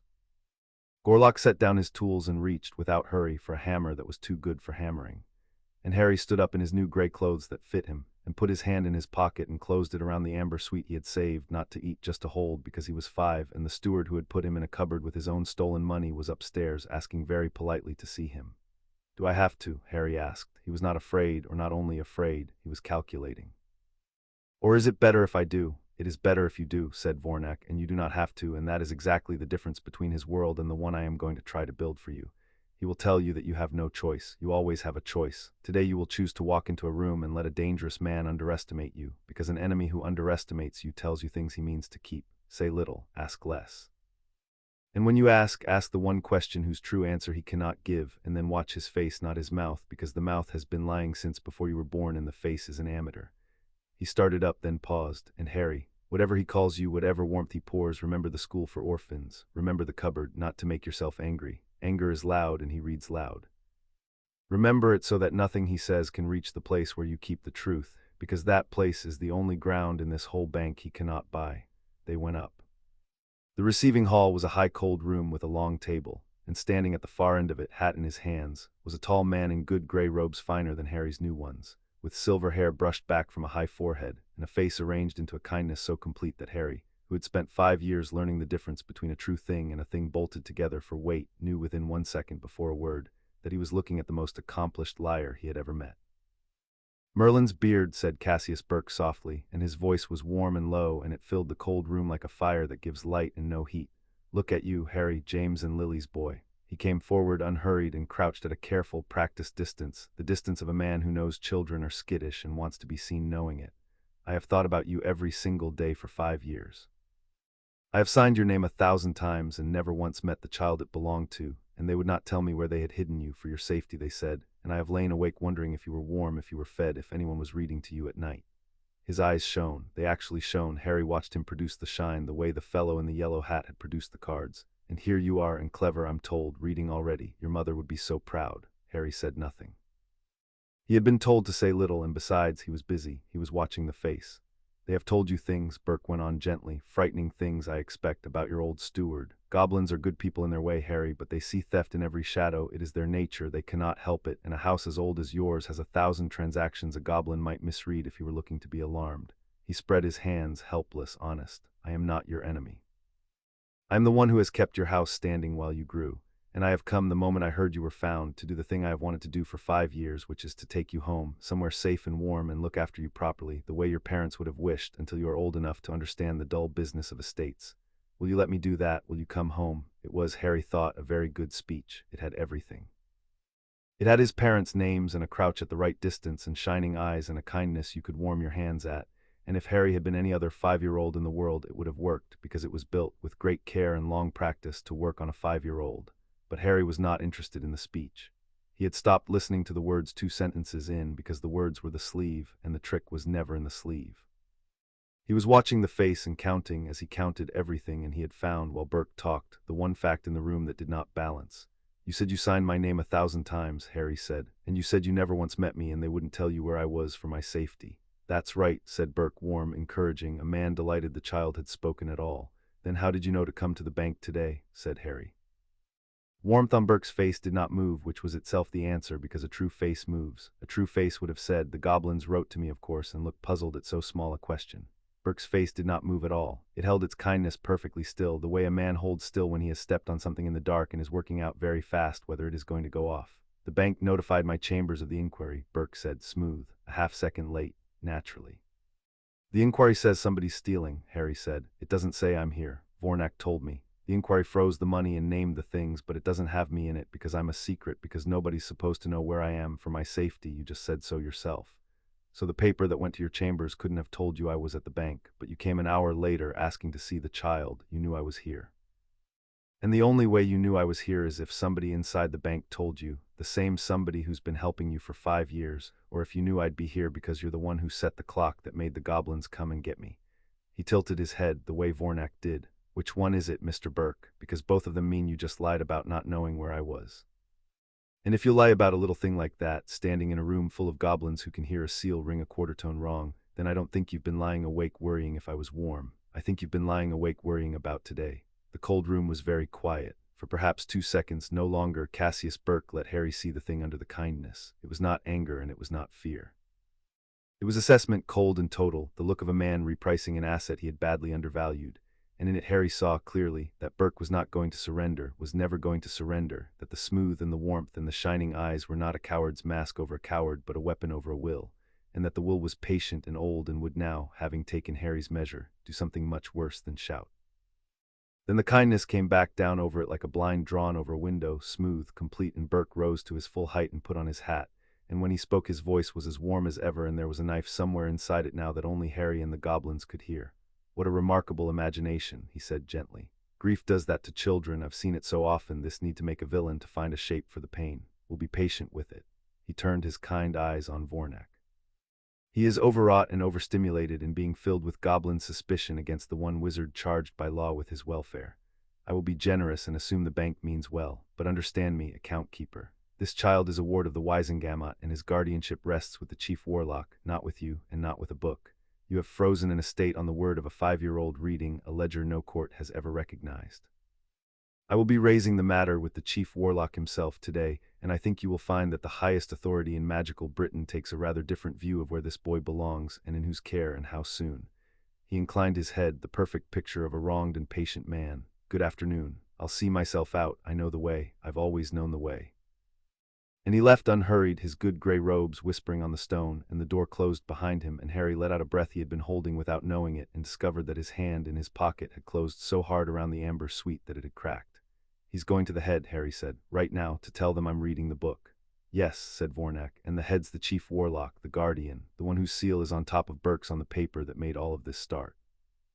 Harry looked up at the goblin, and his face was a child's face, pale and tired, and the eyes in it were not a child's eyes at all. "You knew that last night, after I fell asleep. That's why you slept in the corridor. You found the name." Vornak looked at him for a long moment, and then he did the thing with his face, the deep lines opening outward, except this time there was nothing pleased in it, only a grave and weary respect, the respect one soldier gives another at the start of a long retreat. "I found the name," he said, "and I will tell it to you, because you have earned every truth in this building, and I will not be the one to start keeping them from you. But not standing up, and not on an empty afternoon, and not before you have eaten again, because it is a heavy name, Harry, the heaviest in the country, and a heavy name is best received sitting down with something warm to hold." He put his hand on Harry's shoulder and turned him toward the stairs. "Come, Burke has gone to wake a giant. We had better be ready to tell that giant something it does not want to hear, and to say it when it comes in front of people, where even giants must mind their feet." Chapter 3 and Chapter 4. For the greater good, Vornak told him the name in a warm little office with a fire and 2 chairs and a plate of the amber sweets between them, and he made Harry sit, and he made Harry eat one first, and only then did he say it. Albus Percival Wulfric Brian Dumbledore. Harry waited for the name to mean something. It didn't yet. It was just a long string of sounds, the kind of name a person collects when a great many people have wanted, over a great many years, to put their hopes somewhere. "I don't know who that is," Harry admitted. "Should I?" "Everyone in my world knows who that is," said Vornak, "which is precisely the problem, so I will tell you plainly, and you will believe the plainness over the legend, because the legend is the armor and the plainness is the body underneath." He folded his long fingers. "He is the chief warlock of the Wisengamot, which makes him the highest judge in magical Britain. He is the supreme mugwump of the international body, which makes him the most respected wizard on the earth. 40 years ago he fought a duel against the worst dark wizard of his age and won, and they have been grateful to him for it ever since, and gratitude, Harry, is the longest-lasting form of blindness there is. He is thought to be the wisest and the kindest man alive. Children are named after him, and he is your magical guardian appointed by his own court, which means that in the eyes of wizarding law you belong to him." "His seal S on the paper," Harry said, "on top of Burke's, the real one." "You said it rang true, all 3 witnesses." "It rang true," Vornak agreed. "That is the first thing you must understand, and it is the thing that makes this harder than what came before. Burke's seal is forged, Dumbledore S is not. He did not fake a thing. He signed openly in his own true hand the instrument that put a 1-year-old house into a stranger's keeping, and he has signed openly every renewal of it since. There is no forgery to catch him with. He has done nothing in the dark."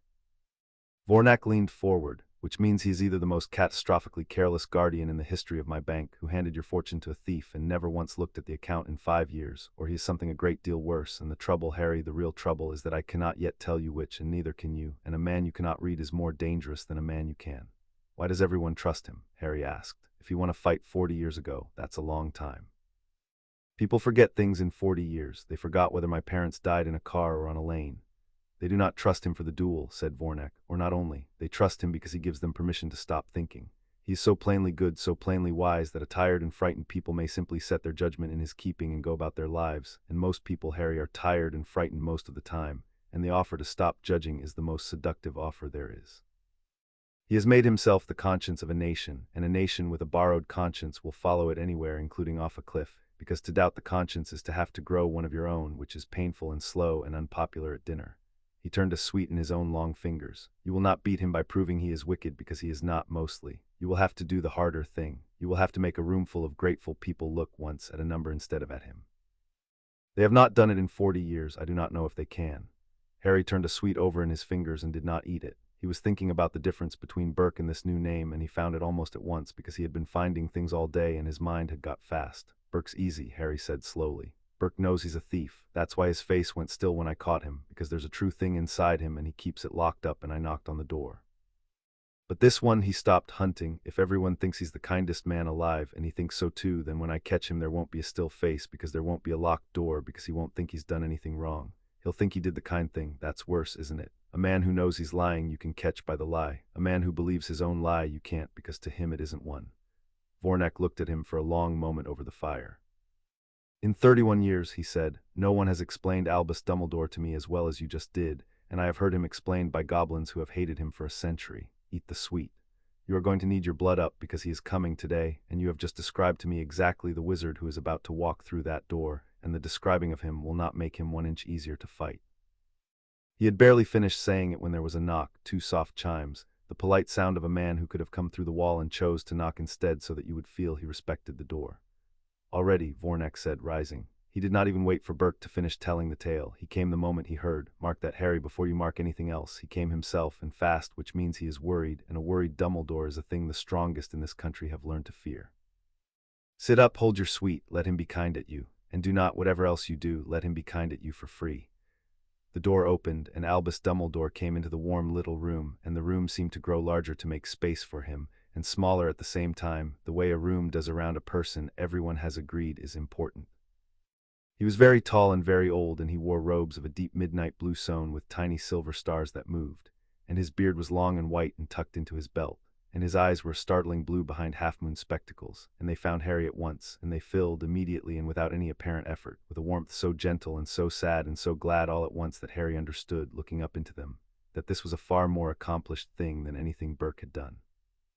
Burke had produced a shine. This was not produced. This was real, or near enough to real that the difference did not matter, and that Harry saw was the whole danger of him, that the kindness was not a mask over the manipulation. The kindness was the manipulation. He meant every warm thing he did, and he did them to get his way, and he had stopped being able to tell the two apart somewhere around the time the world started naming children after him. Harry, Dumbledore said softly, and his voice was like the fire, low and warm and old. Oh, my dear boy, how you've grown. The last time I saw you, you were a year old, and it was a terrible night, and I had to do a hard thing, and I have thought of you every day since. He did not crouch the way Burke had crouched. He simply lowered himself into the second chair, slowly, an old man sitting, putting himself at Harry's level without performing it, and he looked at Harry with those brimming blue eyes, and he said, I am so very glad to see you safe, and I am so very sorry for all of it. It was, Harry thought, a much better opening than Burke's. Burke had led with himself, with 5 years of imaginary worry. This one led with sorry, and the sorry sounded true, and the trouble was that it probably was true, and a true sorry is the hardest thing in the world to argue with, which was, Harry suspected, exactly why he had led with it. You're the one who put me with the Dursleys, Harry said. The blue eyes did not flinch. I am. Why? Because your mother's love still lives in your aunt's blood, Dumbledore said gently, and that love, placed around you as a ward, is the oldest and strongest protection magic has ever known. There are people in this world, Harry, who would do you terrible harm, who have reason to want you dead, and behind your aunt's door, under that ancient charm, they cannot touch you. I sent you there to keep you alive. It's the simple and the only truth, and I will not dress it up because you strike me as a child who has had a great deal dressed up for him already. And it was true. Harry could feel that it was true as he could feel a column adding up. That was the awful thing. It was true, and it was also, he was certain, not the whole of the truth, because the whole of a truth has no edges you can use, and this truth had edges. It had been cut to a shape, and a cut truth is a tool. Does the magic know if she loves me? Harry asked. You said it's my mum's love in my aunt's blood, but my aunt doesn't love me. She never has, not once, not a little. So if the ward needs love to work and there's none in that house pointed at me, then either it's been broken the whole time and I haven't been safe at all, or it doesn't actually need her to love me, it just needs her blood, in which case you didn't send me somewhere I'd be loved. You sent me somewhere with the right blood and let everyone, maybe even you, call it love so it would sound kinder. He watched the blue eyes. Which is it, sir? Because both of them mean nobody checked. Either nobody checked whether I was safe or nobody checked whether I was happy, and you're the one who signed the paper. Dumbledore was quiet for a long moment. The ward feeds on the blood tie and is strengthened by the bond, he said at last, carefully, and Harry heard the care, heard how the answer had been folded to cover the most ground with the least admission. It would hold on the blood alone. The bond would have made it a home as well as a fortress. I hoped for the second. I settled, it seems, for the first, and told myself the difference would not matter to a child too young to remember any better. That was my error, and it was not a small one, and I find I cannot give it back to you, no matter how much I might wish to. Did you know I lived in a cupboard? Harry asked. The fire popped. For just a moment behind the half-moon spectacles, something moved that Harry could not name, and then it was gone, folded back into the warmth. I knew you were not loved as you deserved, Dumbledore said, very quietly.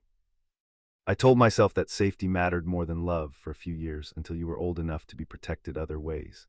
I told myself a great many things, Harry, over 5 years, and some of them were wise, and some of them, I think, I told myself because they were convenient, and at my age it grows harder and harder to tell the wise ones from the convenient ones because they wear the same robes. He spread his old hands. I did not know about the gold.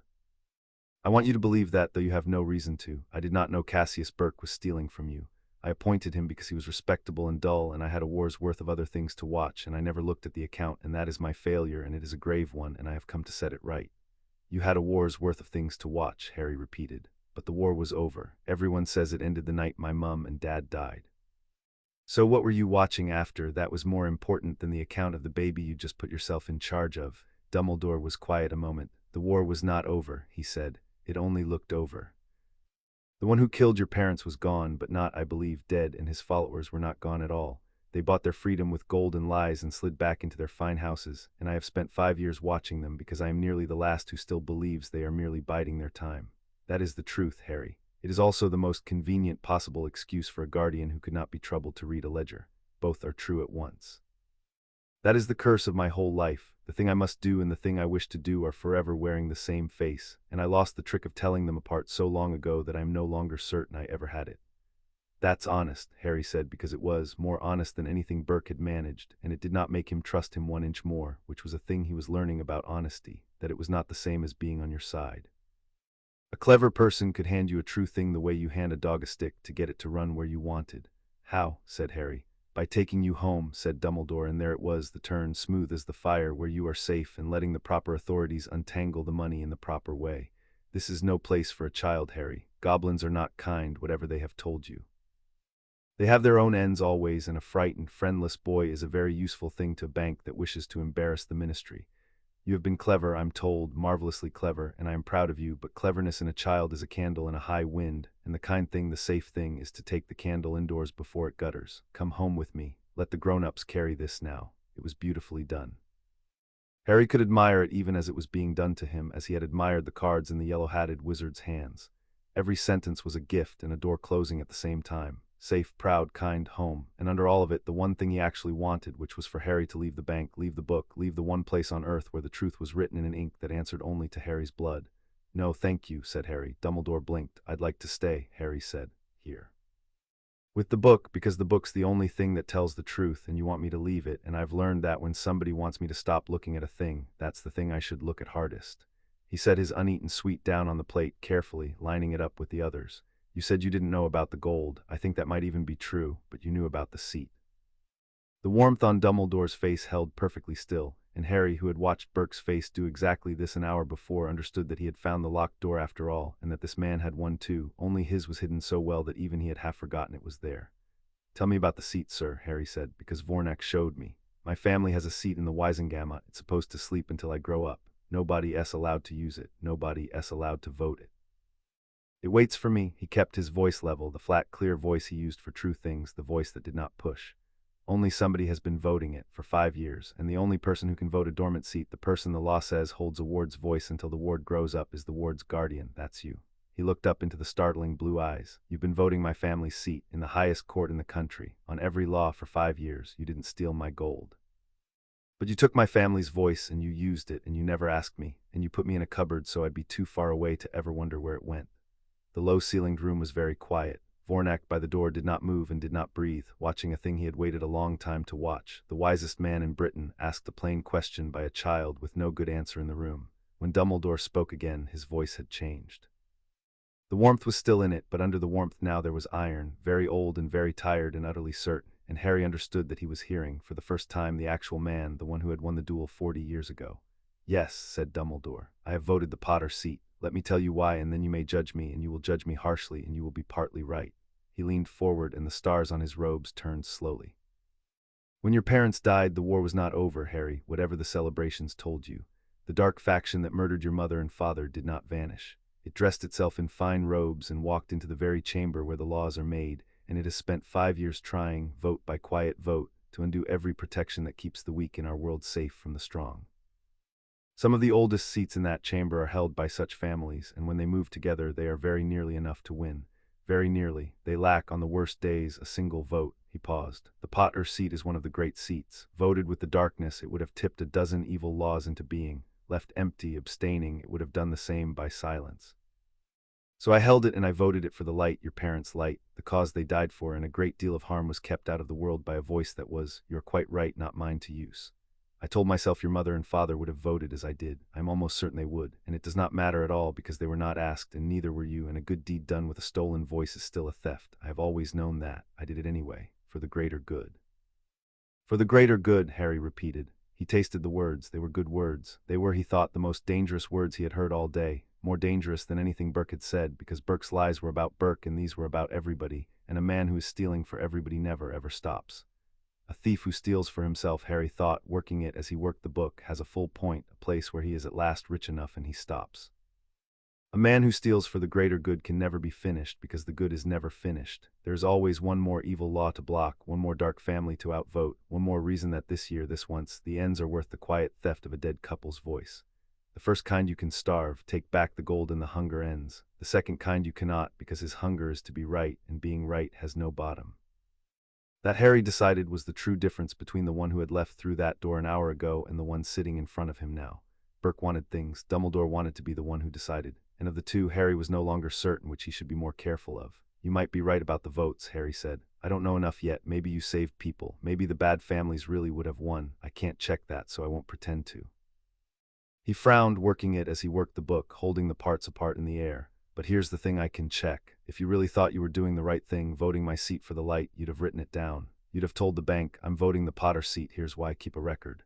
You'd have wanted a record because people who do right things in the open keep records. That's how you can tell them from the other kind, did you? Is there a paper somewhere that says Albus Dumbledore is voting the dormant Potter seat and here are his reasons?" The silence answered before Dumbledore did. "No," he said, "there is not." "Then you knew," said Harry simply. "Not that it was wrong maybe, but that it wouldn't look right. You kept it quiet the same way Burke kept the fees quiet, by dressing it boring and hoping nobody added it up. You're a much better man than Burke, sir, I think you really are, but you used the exact same trick, and the trick is the trick whoever does it. You took a true thing of mine and you used it, and you made sure I'd be too small and too far away to ask, and now I'm asking, and you came here fast by yourself to take me home before I could." He picked the sweet back up because his hand wanted something to hold. It was never about the cupboard being safe, the cupboard was useful. Boy in a cupboard in Surrey can't read his book. That's the real reason I was there, not to keep me alive, to keep me quiet. For a long moment Albus Dumbledore looked at the small boy in the new grey clothes, and the warmth drained slowly out of his face, not into anger, but into something heavier, something that looked, Harry thought, almost like grief. The grief of a man who has spent 40 years being certain he was good, and has just been handed a clean small proof that he is, at best, complicated. "You are," Dumbledore said at last, very quietly, "the most dangerous child I have ever met, and I mean that as the highest compliment I am capable of, and also as a warning to you and to myself." He rose slowly, the old man standing again. "I will not take you by force. I will not." "Forgive me, Chief Warlock," said Vornak, and he had stepped forward from the door, his voice gone to the formal key-turning weight. "But on the matter of force I must correct the record, because records are my trade. You could not take him, not from this ground, not today. Dumbledore turned unhurried. Count Keeper, I have the deepest respect for your bank, but the guardianship of a wizarding minor is a matter of wizarding law, and I am afraid it does not pause at your door. And he is not at this hour only a wizarding minor, said Vornak. He is a party of record to an open reckoning inquiry, lodged under the compact your own ministry signed and would prefer to forget. While the inquiry stands, the witness of record is under the protection of the bank and may not be removed from bank ground by any authority, wizard or goblin, on pain of the old penalties. Not the minister, not the Wisengamot, not the chief warlock. The compact is very old and very short, and it makes no exception for the famous. He did not raise his voice. He did not need to. You are welcome here as a guest, Albus Dumbledore. You may sit and speak and be heard. You may not leave with the child. Attempt it, and you will learn the meaning of a sentence carved above our doors that you have walked beneath 10,000 times and never once thought concerned you. For a moment something cold and very large moved behind the blue eyes, and the room remembered briefly that its visitor had once killed the most dangerous wizard of the age, and Harry, watching, understood that he was seeing two ancient powers measure one another across a plate of sweets. Then a second goblin stood in the doorway, and Harry knew at once that this was someone, because Vornak inclined his head to him, and Vornak inclined his head to no one. He was old and broad and wore a collar of dull iron links, and his eyes were the flat gold of a coin. I am Ragnarok, the newcomer said to Dumbledore, and I speak for the bank, and I have come down myself, which I have not done for a wizard in 40 years, so that there can be no mistake later about what was said and to whom. The account keeper has stated the law correctly. I am here to state the will behind it. He came to stand beside Harry, and he did not look at Harry. He looked at Dumbledore, and his voice was the sound of a vault closing. A forged goblin seal has been worked against this house. We have held it and struck it and heard it ring false. That is no longer only the child's grievance, Chief Warlock. It is ours. Someone reached into the goblin nation and woke a craft we drowned in blood 3 centuries ago, and until we know who, this child is the most valuable thing in Britain, for he is the only creature alive who can read the ledger that names them. He will be guarded as we guard gold, which is to say better than kings are guarded, and anyone of any name who comes for him will learn why wizards have never, in 900 years, robbed this bank. Take that to your chamber and take it plainly. The Wisengamot may argue about his guardian, it may not argue about his life. His life is goblin business now. Dumbledore was silent a long moment, and when he spoke the iron had gone out of him and something close to respect had come into its place. I had forgotten, he said, what it sounds like when the goblins decide to mean a thing. It has been a long time. I am, despite all you think of me today, glad to hear it on this child's behalf. He bowed to Ragnarok, a real bow, lower than Harry had expected. But understand, Harry, that I did not come here only as your guardian. I came as Chief Warlock, and what is happening in this bank, a great house frozen on the word of a child in a goblin ledger, will not stand quietly because it cannot. The Wisengamot will want to know why the Potter heir has been spirited into Gringotts and turned against the one the law made responsible for him. I will be obliged to convene them. And in that chamber, Harry, the book has no standing, goblins have no vote, and the only voice that has ever spoken for House Potter is the one you have just, very fairly, accused me of stealing. Something almost like sorrow crossed the blue eyes. I do not want to be your enemy, but I am very much afraid that I am about to become the thing standing between you and what you want, which the young always call an enemy, and the old sometimes call a teacher. Then it is fortunate, said a new voice from the doorway, a woman's voice, dry as old paper and hard as the buckle on a strap, that the child will not be standing in that chamber alone. Everyone turned. In the doorway stood a tall, spare old witch in a dark green dress and a hat with a stuffed vulture on it, leaning on a handbag the size of a small dog, and her face was set in lines that had clearly spent a lifetime being unimpressed, and at this moment they were unimpressed at Albus Dumbledore, which was not a thing Harry had thought a face could be. Augusta, Dumbledore said, and for the first time all afternoon something in him sounded less than perfectly composed. I did not know you had been sent. No, said Augusta Longbottom, coming into the room without being asked, planting her handbag on the table beside the plate of sweets. You did not, because the goblins sent for me without asking you, which I imagine is the first time in some years a thing has happened in your country without asking you, and high time too. She looked Harry up and down once, the way a buyer looks at a horse, and whatever she saw seemed to satisfy her because she gave a single sharp nod. James Potter's boy. You've his hair, Merlin help you, nothing was ever going to fix that. And Lily's eyes, exactly Lily's, looking right through the lot of us, which I see they still do. Her voice did not soften, but something underneath it did. I knew your mother and father, child. I sat with them in a parlor very like this one, and we made plans for a world that was supposed to be safe by now. They were braver than was good for them, and they died for it, and I have been to too many of those funerals, and I will not, I find, sit quietly while a banker and a schoolmaster carve up what little your parents left you as though you were already in the ground beside them. Augusta, Dumbledore said, gently, you do not know the whole of this. I know that you are about to tell me it is for the greater good, said Augusta Longbottom, rounding on him, and the vulture on her hat trembled with the force of her turning. Because it is always for the greater good with you, Albus. It has been for the greater good since you were a boy, and I have noticed over a long life that the greater good is forever asking other people to make the smaller sacrifices. My son made one for you. He is sitting in a ward in St. Mungo's this very afternoon, he and his wife both, with their minds gone, tortured past mending by the people you say you have been holding back, while I raise their child, who is this one's age, and who will never know his mother's voice. So do not speak to me of sacrifice for the greater good. I have given at the door. She turned back to Harry, and her voice dropped, and it was, for one moment, almost kind. What do you want, child? Not what they want for you, you. Speak plainly. I have no patience for anything else, and never have. Harry looked at the fierce old witch with the vulture hat, and at the wise old wizard with the stars on his robes, and at his account-keeper by the door, and he thought about the question, because it was a real one and he had been taught in one long day that real questions deserved true answers. I want the books to balance, Harry said, that's all. I don't want him hanged. He glanced at the door Burke had left through. Or I don't think I do, I'm not sure yet. I don't want to make you sad, sir, even though you took the seat. I just want what's true to be written down where it's true, and what's mine to be mine, and my family's voice to wait for me like it's supposed to, instead of being spent by somebody else while I'm too little to ask. That's all. I want the difference to be zero. The bank's number and the book's number the same. 320,000 galleons back where it belongs. And then I want to go somewhere that isn't a cupboard and grow up and read more and decide for myself what to do with my voice when I'm big enough to have it. He looked at Augusta. Is that plain enough? The old witch's jaw worked once. That, she said, is the plainest thing anyone has said in this room all day, and I include the goblin. She picked up her handbag and tucked it under her arm like a weapon shouldered. Albus. You will convene your Wisengamot because you must, and we will meet you there, the child and I, and the goblins behind us with their inquiry, and you will find that House Longbottom still has a seat in that chamber, and that it is wide awake, and that it remembers exactly who held the line in the bad years and who merely gave the speeches about it. She fixed him with a look that could have curdled milk. You are not a wicked man, Albus. That is rather the trouble. A wicked man can be defeated. A good man who has decided he knows best must be argued with in public until he remembers that he is only a man, and I intend to do precisely that on the record, with this child's true accounts in my hand. Now, will you leave, or shall I have the goblins show you the door they keep for people who have outstayed their welcome? I'm told it is a memorable door. Albus Dumbledore looked at the three of them, the witch and the goblin and the child, and something passed over his face that might, in a younger man, have been the recognition that he had lost a position he had thought secure. Then he inclined his head with great dignity, and the stars on his robes wheeled slowly. Until the Wisengamot then, he said, Harry. Whatever you believe of me today, believe this. There are worse things in your story than an old man who loved you clumsily and held a seat he should not have held.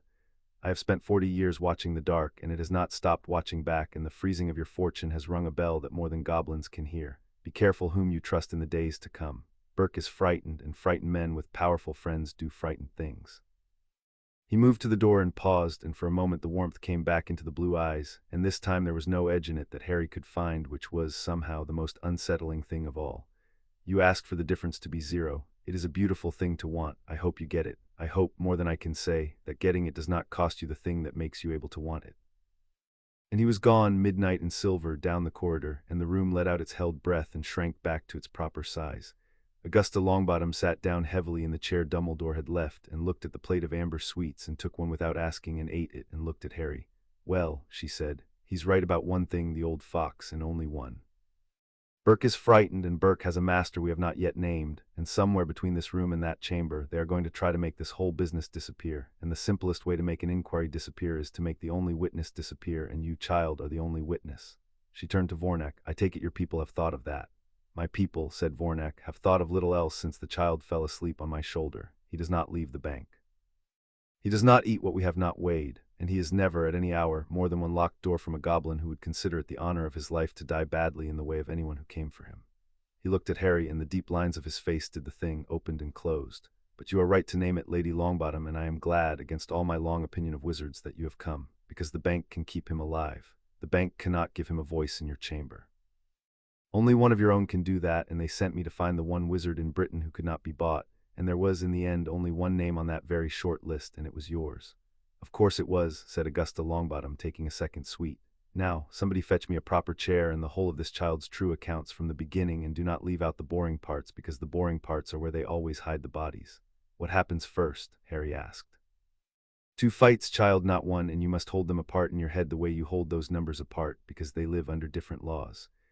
Augusta held up one bony finger. First, the goblins will try the thief. Burke forged their seal, and that is their crime to judge on their ground under their law, and you will read the proof aloud because no one else can. They call it a reckoning. It will not be gentle and it will not be slow, and when it is done, Cassius Burke will belong to them, and the gold he stole will come home with interest, because goblins do not lose at arithmetic and they do not forgive a forged seal. She raised a second finger. Then the harder fight, the seat, your guardianship, and whether a grateful chamber can be made to look at a number instead of at Albus Dumbledore. That one is mine to lead in the Wisengamot under wizard law, where the book has no voice and you are too young to have one, and we win it or lose it on whether enough old families remember what they owe the dead. She lowered her hand. The thief is the easy part, hold that. The thief was always the easy part. The hard part is the good man, because the country does not want him to be wrong, and a country that does not want to know a thing will fight you harder than any liar ever could. Burke first, then Dumbledore, Harry said, putting the order in the drawer in his head. The medal first, then the good man. Just so, said Augusta, and for the first time the unimpressed lines of her face shifted toward something nearly approving. The medal first, your mother would have liked you. She had the same trick of saying the frightening thing in a low, flat voice that made grown men sit up straight. She reached out and briefly, awkwardly, as a woman unused to it, set her hand on Harry's head once and took it away. We have a fortnight, a thief, a schoolmaster, and a chamber full of cowards to turn, and I have not had this much to do since the war. Sit down, Harry Potter, eat something. You and I are going to win. Chapter 4 and Chapter 5. The reckoning. They held the reckoning 4 days later, in a chamber Harry had not known the bank contained, and would not have believed if he had been told of it. A great round well of black stone, deep below the deepest vaults, with tiers of seats cut into the rock rising up into a dark that had no ceiling Harry could find, and at the bottom where Harry stood, a floor of poured gold worn dull by centuries of feet. They pave the floor in gold, Augusta Longbottom murmured beside him, in a voice pitched for his ear alone, so that everyone who comes to be judged must stand upon the very thing they are accused of loving too much. Goblins have a sense of humor. It is simply a great deal older and colder than ours. Harry looked down at the gold under his two small good shoes and decided he liked it, as he liked everything in this place that told you the truth without bothering to be kind about it. Augusta set one bony hand briefly on his shoulder, the second time she had touched him, and like the first it was awkward and brief and meant. You are frightened, she said. It was not a question, and she did not say it kindly, and that Harry was learning was Augusta's kindness, to name a true thing flatly so you did not have to carry it alone in the dark. Good. Only fools walk into that chamber unafraid. You will be frightened and you will read the number anyway, because the two have nothing to do with one another. Courage is not the absence of fear, child. It is the willingness to be precise while afraid. Your mother knew that. She was the most precise, frightened person I ever met, right to the end. Her jaw worked once. Now stand up straight. They are watching you already, all of them, and you will give them nothing to pity and nothing to doubt. You will give them a witness. Witnesses do not slump. Harry stood up straight. Across the floor of gold he could feel, without looking, the weight of the whole goblin nation arranging itself in the dark above him, and he thought of the book waiting in its round room 1,000 feet below even this, writing the truth all this while with no one to read it, and he decided that whatever else happened today, the book would not have written for nothing. He had been the only one who could read it. Now he would be the one who read it out. The tears filled. Goblins came in and took their places without a word, hundreds of them, and the silence they made together was the working silence Harry had felt in the great hall on his first morning, except deeper, because here they were not counting coins. Here they were counting a crime. At the lowest tier, on a seat of plain iron that was somehow more imposing than any throne, sat Ragnarok, with the dull collar of iron links at his throat and the flat gold coins of his eyes, and on a lectern before him lay a single black quill, which Vornek had told Harry was the quill of the reckoning, and which wrote down everything said in the chamber in an ink that could not afterward be altered by any power, goblin or wizard or older. You will be asked to read, Vornek had told him that morning, walking him through it for the 4th time, because Vornek believed in walking a thing through until it was as familiar as breathing. You will not be asked to argue. Leave arguing to Lady Longbottom. It is a wizard's sport and she is its champion. Leave the law to Ragnarok. It is goblin law and you do not know it and you will not pretend to. You have one task. When you are called, you will read the true balance aloud from a certified leaf in your flat, clear voice, and you will not look at Burke while you do it. You will look at the number, because the number is the only thing in that room that is entirely on your side, and a witness who looks at the accused looks like he is accusing, and a witness who looks at the number looks like he is simply telling the truth, and the second is far more dangerous to a liar than the first. He had crouched. And Harry. He will try to make you angry. It is the only move he has left, because he cannot beat the metal and he cannot beat the dates, so he will go for the one thing in the room that can still be made to wobble, which is a 5-year-old who has been kept in a cupboard and has every right on earth to be angry. Do not give it to him. Keep your anger where you keep your true things, locked deep in yours. Spend the number, never the anger. And if he wins, Harry had asked. If he gets taken for the seal but keeps the rest like he says he will, the proxy is real, Dumbledore's seal is real. Then we will have won the part that is ours to win and lost nothing we had this morning and walked into the harder fight one thief lighter and 320,000 galleons richer, Vornek had said. Do not try to win the whole war in the first battle. It is the commonest mistake the clever make. You win the battle in front of you cleanly and let it teach you the shape of the next one. Today we take the gold and the forger. The seat and the schoolmaster wait for the chamber, one door at a time. He had straightened Harry's collar, which did not need straightening, an account keeper's hands finding something to do that was not sentiment. Stand straight. And remember whatever he says about you, that the book opened for you and stayed iron for him, and the oldest thing in this bank does not make mistakes about blood. Now the chamber was full, and the silence had reached its working depth, and Ragnok lifted one hand, and the black quill stood up on its point ready. This is a reckoning, Ragnok said, and his voice filled the well of stone without seeming to rise. It is not a wizard trial. There is no jury to charm, no judge to flatter, no verdict to be bought with a clever tongue, because we have heard every clever tongue in 900 years, and they have all said the same thing, which is that they did not do it, and the gold in the floor does not care. We are here to answer one question, and to answer it in metal, which does not lie. The question is this: was a goblin seal forged, and was this bank made by that forgery to keep a false account? If the answer is yes, the law that follows is old and it is short, and you all know it.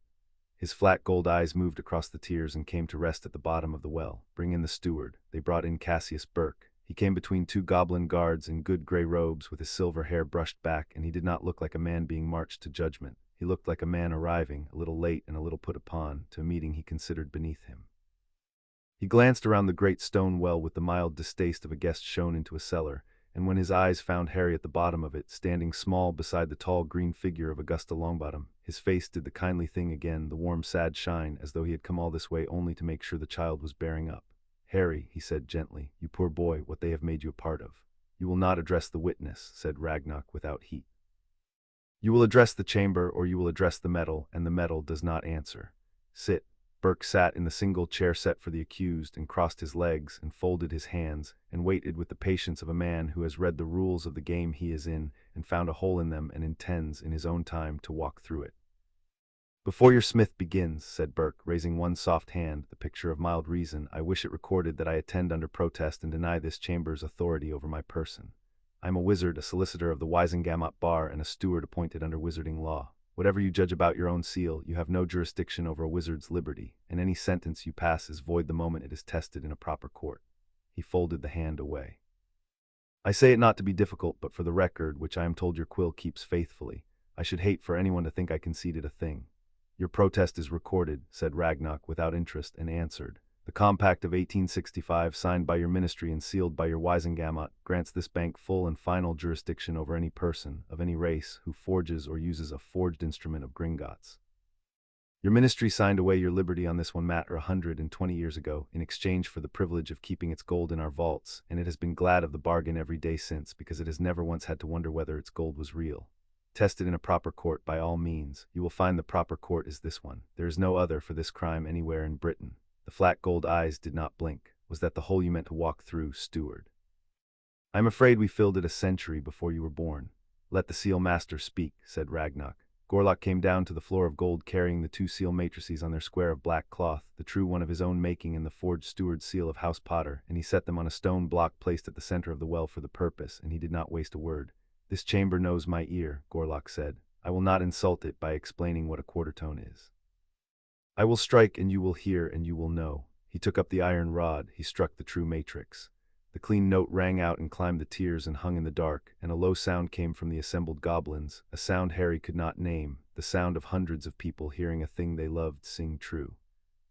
Then Gorlock struck the steward's seal, the one the bank had trusted for 5 years, and the note that came off it was wrong, and Harry, who could barely hear the difference, did not need to hear it, because he heard instead what the chamber did, which was to draw one breath together and let out, from hundreds of throats, a single low note of its own that was not music at all. It was the sound of a held grievance finding, at last, its proof. Quarter-tone under, said Gorlock into that sound. Forged. Made well, made recently, by a hand that learned a craft we killed 3 centuries ago, and drowned in the blood of every smith who knew it. This is not the matrix this bank issued to the steward of House Potter in the 11th month of 1981. It is a copy swapped in and surrendered to us every night for 5 years by the wizard now sitting on that chair, who reclaimed it every morning, and used it to stamp false truth over true theft in this bank under our noses while we struck it never, because why would you strike a seal you have held 1,000 times? He set down the rod. I have nothing further. The metal has said it. I would not presume to add to the metal. Ragnar's gold eyes moved to Burke. The seal master says the matrix you surrendered nightly was forged. Do you deny it rings false? I am not a goblin, said Burke pleasantly, and I cannot hear your quarter tones, and neither, I would gently point out, can any court of wizards before whom this charming performance would carry precisely no weight at all. But no, I do not deny that the metal rings as your smith says it rings. Why would I? I have never struck it. The bank held it. Forged seal has been substituted for the true one. Then the forgery happened in the keeping of this very bank, which weighed it and returned it daily, and I would suggest with the greatest respect that you are not trying a steward today. You are trying your own night clerks. He smiled, warm, reasonable, and turned the smile up toward the tears as though to share the joke with them. Perhaps the thief is a goblin. Have we considered that? It would not be the first time a bank robbed a house and blamed the wizard. It was, Harry thought, a clever move because it was almost true, and almost true was the only kind of lie that ever worked in a room full of people who could spot a whole one. The chamber stirred. Even goblins, he saw, could be made to wonder for half a breath whether they had been wronged from inside, because that was the wound that never fully healed in anyone. But Vornak was already on the floor of gold, and his voice cut the stirring clean. The forgery, said Vornak, was not done in our keeping, and I will prove it in metal, since metal is the only currency this chamber accepts. He laid a leaf upon the stone block, a certified rubbing, blank to every eye in the room but one. The true seal pressed its last witness mark in the book of House Potter on the 7th of January, 1982. The forged seal pressed its first on the 9th. Between those two dates, the swap was made. And on those two dates, account keepers' records show, the seal was not in the bank's night keeping at all. It was signed out both nights to the steward's own chambers on the steward's own authority, for, and I read his words, review of year-end settlements requiring undisturbed quiet. He took the true seal home where no goblin could watch it, and 3 days later he brought back a forgery, and we, fools that we were, weighed the weight and matched the device and did not strike the note. The swap was made in your house, Cassius Burke, on a night you signed for, and the book wrote the dates, and the dates do not care that you cannot hear a quarter tone. The stirring and the tears stopped. The chamber settled back into its working silence, and Harry watched Burke's reasonable smile hold its shape while something behind it recalculated. Records can be read many ways, Burke said more slowly now. Dates cannot, said Vornak, bring the matter of the house. And so it went through the long cold middle of the reckoning, point by point, each one laid on the stone block and proven, and Harry watched a thing he would remember all his life. A clever, charming, frightened man being taken apart not by anger, not by speeches, but by arithmetic, which has no face for warmth to work on and no ear for charm and no mercy and no haste.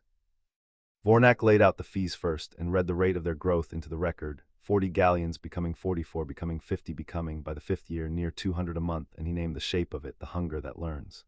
A generous retainer, said Burke, for difficult and thankless work, freely agreed and openly recorded. You may think it high. The market for honest stewards of broken houses is thin, and I was the only one who would take a cursed name in a bad year. A retainer is a flat thing, said Vornak. A number a man agrees to and then forgets because it does not change. This one changed every month and changed by more each month than the month before, which is not the shape of a wage. It is the shape of a hand reaching deeper because the last reach went unslapped. The chamber may judge which it has heard described. And the chamber, which understood compounding the way wizards understand breathing, made its low sound, and Burke's reasonable face held its shape and said no more about retainers. Vornak laid out the sleeping account, the vault that only ate, 5 years of gold trickling in and leaving by quiet doors. Burke called it prudent consolidation, a sensible gathering of scattered funds against a child's majority. Then name me one galleon that ever left it for the benefit of the child, said Vornak, and Burke could not because none had, and the silence did the naming for him. Name me instead the 3 who were paid out of it. And he named them. The cousin of a cadet line the rolls of House Potter showed had never existed. The creditor owed an ancient debt no record but Burke's had ever mentioned, and the charitable bequest 2,000 galleons a year to a school for orphans. The Wendell Foundation for Orphaned Children is a registered charity of 40 years standing, said Burke smoothly. I will not have its good name dragged through a goblin cellar. It is registered with your ministry, Vornak agreed. It has never registered a single child, 40 years, and not one orphan housed, not one fed, not one taught. A name and a vault and nothing between them, and the vault is fed from the sleeping account, and the sleeping account is fed from this child's blood right, and you sign the bequest yourself every year in your forged hand. He let the chamber feel it. You robbed an orphan to pay a school for orphans that has never seen one with the orphan's own gold, and you put the orphan in a cupboard, and you called all of it charity. Here, for the first and only time, Ragnar turned the flat gold eyes upon Harry. Reader. Is it true you were housed in a cupboard? Harry had not meant to speak and did not want to, but the whole chamber was waiting, and he answered the only way he knew how, which was plainly. "Under the stairs," he said. "It had a light in Dudley's old books. I learned to read in it, so it wasn't all bad." He had meant it simply the small mercy of the light in the books, but he heard the chamber draw breath, and understood he had said a more cutting thing than any accusation, because a wronged child making excuses for his cupboard is harder to sit through than a wronged child weeping, and he had done it without meaning to, just by telling the truth, which Vornak had told him from the first was the only weapon he would ever need. Vornak laid out Tenby Row last, the house sold to a vault that had not been opened until 8 days after it bought the house, and at that one Cassius Burke said nothing at all, because there is nothing to say, because you cannot buy a house with a purse that does not yet exist, and the silence where his answer should have been was louder than any of his words. "And now," said Ragnarok, when the middle of the reckoning was done and the floor of gold lay quiet, "the balance. Steward, you have told this chamber that the account of House Potter stands at some 40,000 galleons, well kept, well managed, a little reduced by the costs of a difficult wardship. The bank's own daybook agrees with you, because the bank's own daybook was built from your beautiful papers.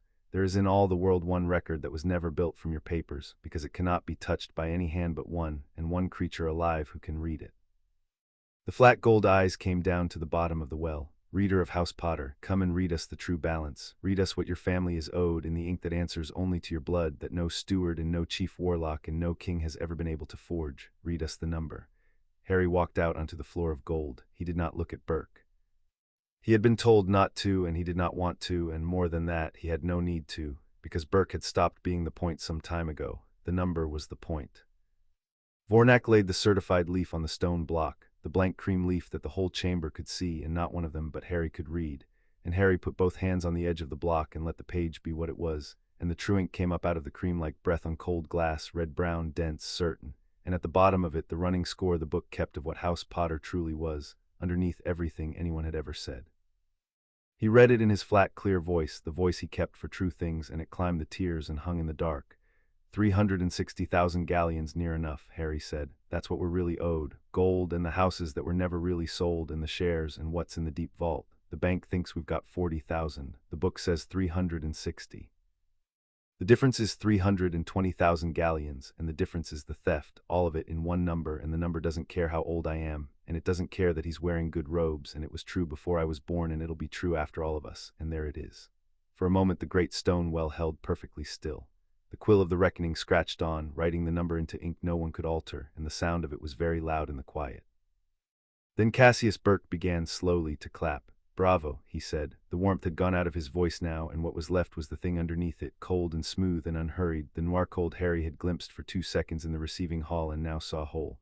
A wonderful number, read in a wonderful little voice. And what is it exactly? It is a number that one person in the world can see, on a page the rest of us perceive as blank, in a ledger no court of wizards has ever recognized as evidence, read aloud by a 5-year-old who has spent 4 days being fed and clothed and coached by the bank that stands to profit by embarrassing me. He stood, unfolding to his full height, and the 2 guards beside him tensed, and he raised his soft hands to show they were empty, and smiled. "I do not deny your metal, goblins. I cannot hear it, but I do not deny it. Here is what I deny. I deny that any of this leaves this room. You may judge your seal, it is your seal, judge away. But the gold, the houses, the seat, the child himself, these are not goblin matters. They are wizard matters governed by wizard law, and the instrument that governs them is the proxy of stewardship, lodged and sealed and lawful, countersigned, I would remind this chamber, by the chief warlock of the Wisengamot himself, whose seal even your smith will admit rings true." He turned slowly, taking in the tears. "You may have me for the forgery. I am not such a fool as to think otherwise now. But you cannot have the estate, because the estate was signed into my hand by the highest authority in magical Britain, and that signature is real, and it is honest, and it will hold in the only court that matters, which is not this hole in the ground. Take me, then. The machine does not need me. The machine has a better friend than me, and he sits in a higher chair than yours, and he will finish what I started, because he needs that seat gone as much as I needed the gold, and unlike me, goblins, he has never once put his own seal on anything he could not defend in daylight." And it was then, with the chamber turned toward his words, with every eye in the well of stone fixed on the standing man, that Cassius Burke made his one mistake, which was the mistake of a frightened man who has been cornered by arithmetic and reaches, at the last, for the one thing arithmetic cannot do anything about, which is to break what is counting him. His empty hand was not, it turned out, entirely empty. Folded into his palm under the show of openness had been a single coin, dull and dark, and Harry saw it leave his hand in a low flat throw. Not toward Harry, not toward Ragnock, but toward the stone block, toward the certified leaves, toward the one stack of physical evidence in the room. And as it left his fingers, Burke said a word that was not a wizard word at all, a word with the back of the throat in it, a word in the goblin tongue, and the coin began in the air to burn with a light that had no warmth and ate the gold smell out of the room and replaced it with the smell of something very old going wrong. A null seal. Harry would learn the name of it later. Cursed thing goblin forged, made to unmake goblin-made things, the twin and the proof of the forgery itself, because only a smith who could wake the dead craft could make one, and the having of it said, louder than any paper, exactly who Burke's friend was and what that friend could reach. It never landed. Gorlock was old and Gorlock was slow on his feet, but Gorlock had spent 90 years near things that wanted to go wrong, and his hand came up in a cross with the speed of a much younger goblin, and he caught the burning coin out of the air in his bare fist and closed his root-like fingers around it, and held it and did not cry out, though Harry saw the light of it shine red through the gaps of his knuckles, and saw the skin of that hand begin to char. And Gorlock stood there with a curse meant for the book burning a hole through his own palm and said, through his teeth, in a voice perfectly level, "Strike it, now, while I have it." And a guard struck it with a true hammer on the stone block, struck Gorlock's closed fist and the cursed coin inside it together. One ringing blow, and the null seal cracked, and the cold light went out, and the smell of old wrongness faded, and Gorlock opened a hand that would never again be whole and let the dead halves of the coin fall ringing onto the gold floor. And the chamber, which had been silent through accusation and arithmetic and the reading of the number, was silent no longer. It is not a comfortable thing to hear hundreds of goblins make the sound they make when one of their own has burned his hand to stop a forger from destroying the truth. Harry hoped never to hear it again. It came up out of the tears like weather coming up out of the sea, and Cassius Burke, hearing it, understood at last, fully and finally, where he was, which was not in a court he could charm or a hole in the ground he could dismiss, but in the one place on earth where a forged seal was not a clever trick, but the gravest crime there is, surrounded by the people whose whole 900-year nature was to never, ever forgive it.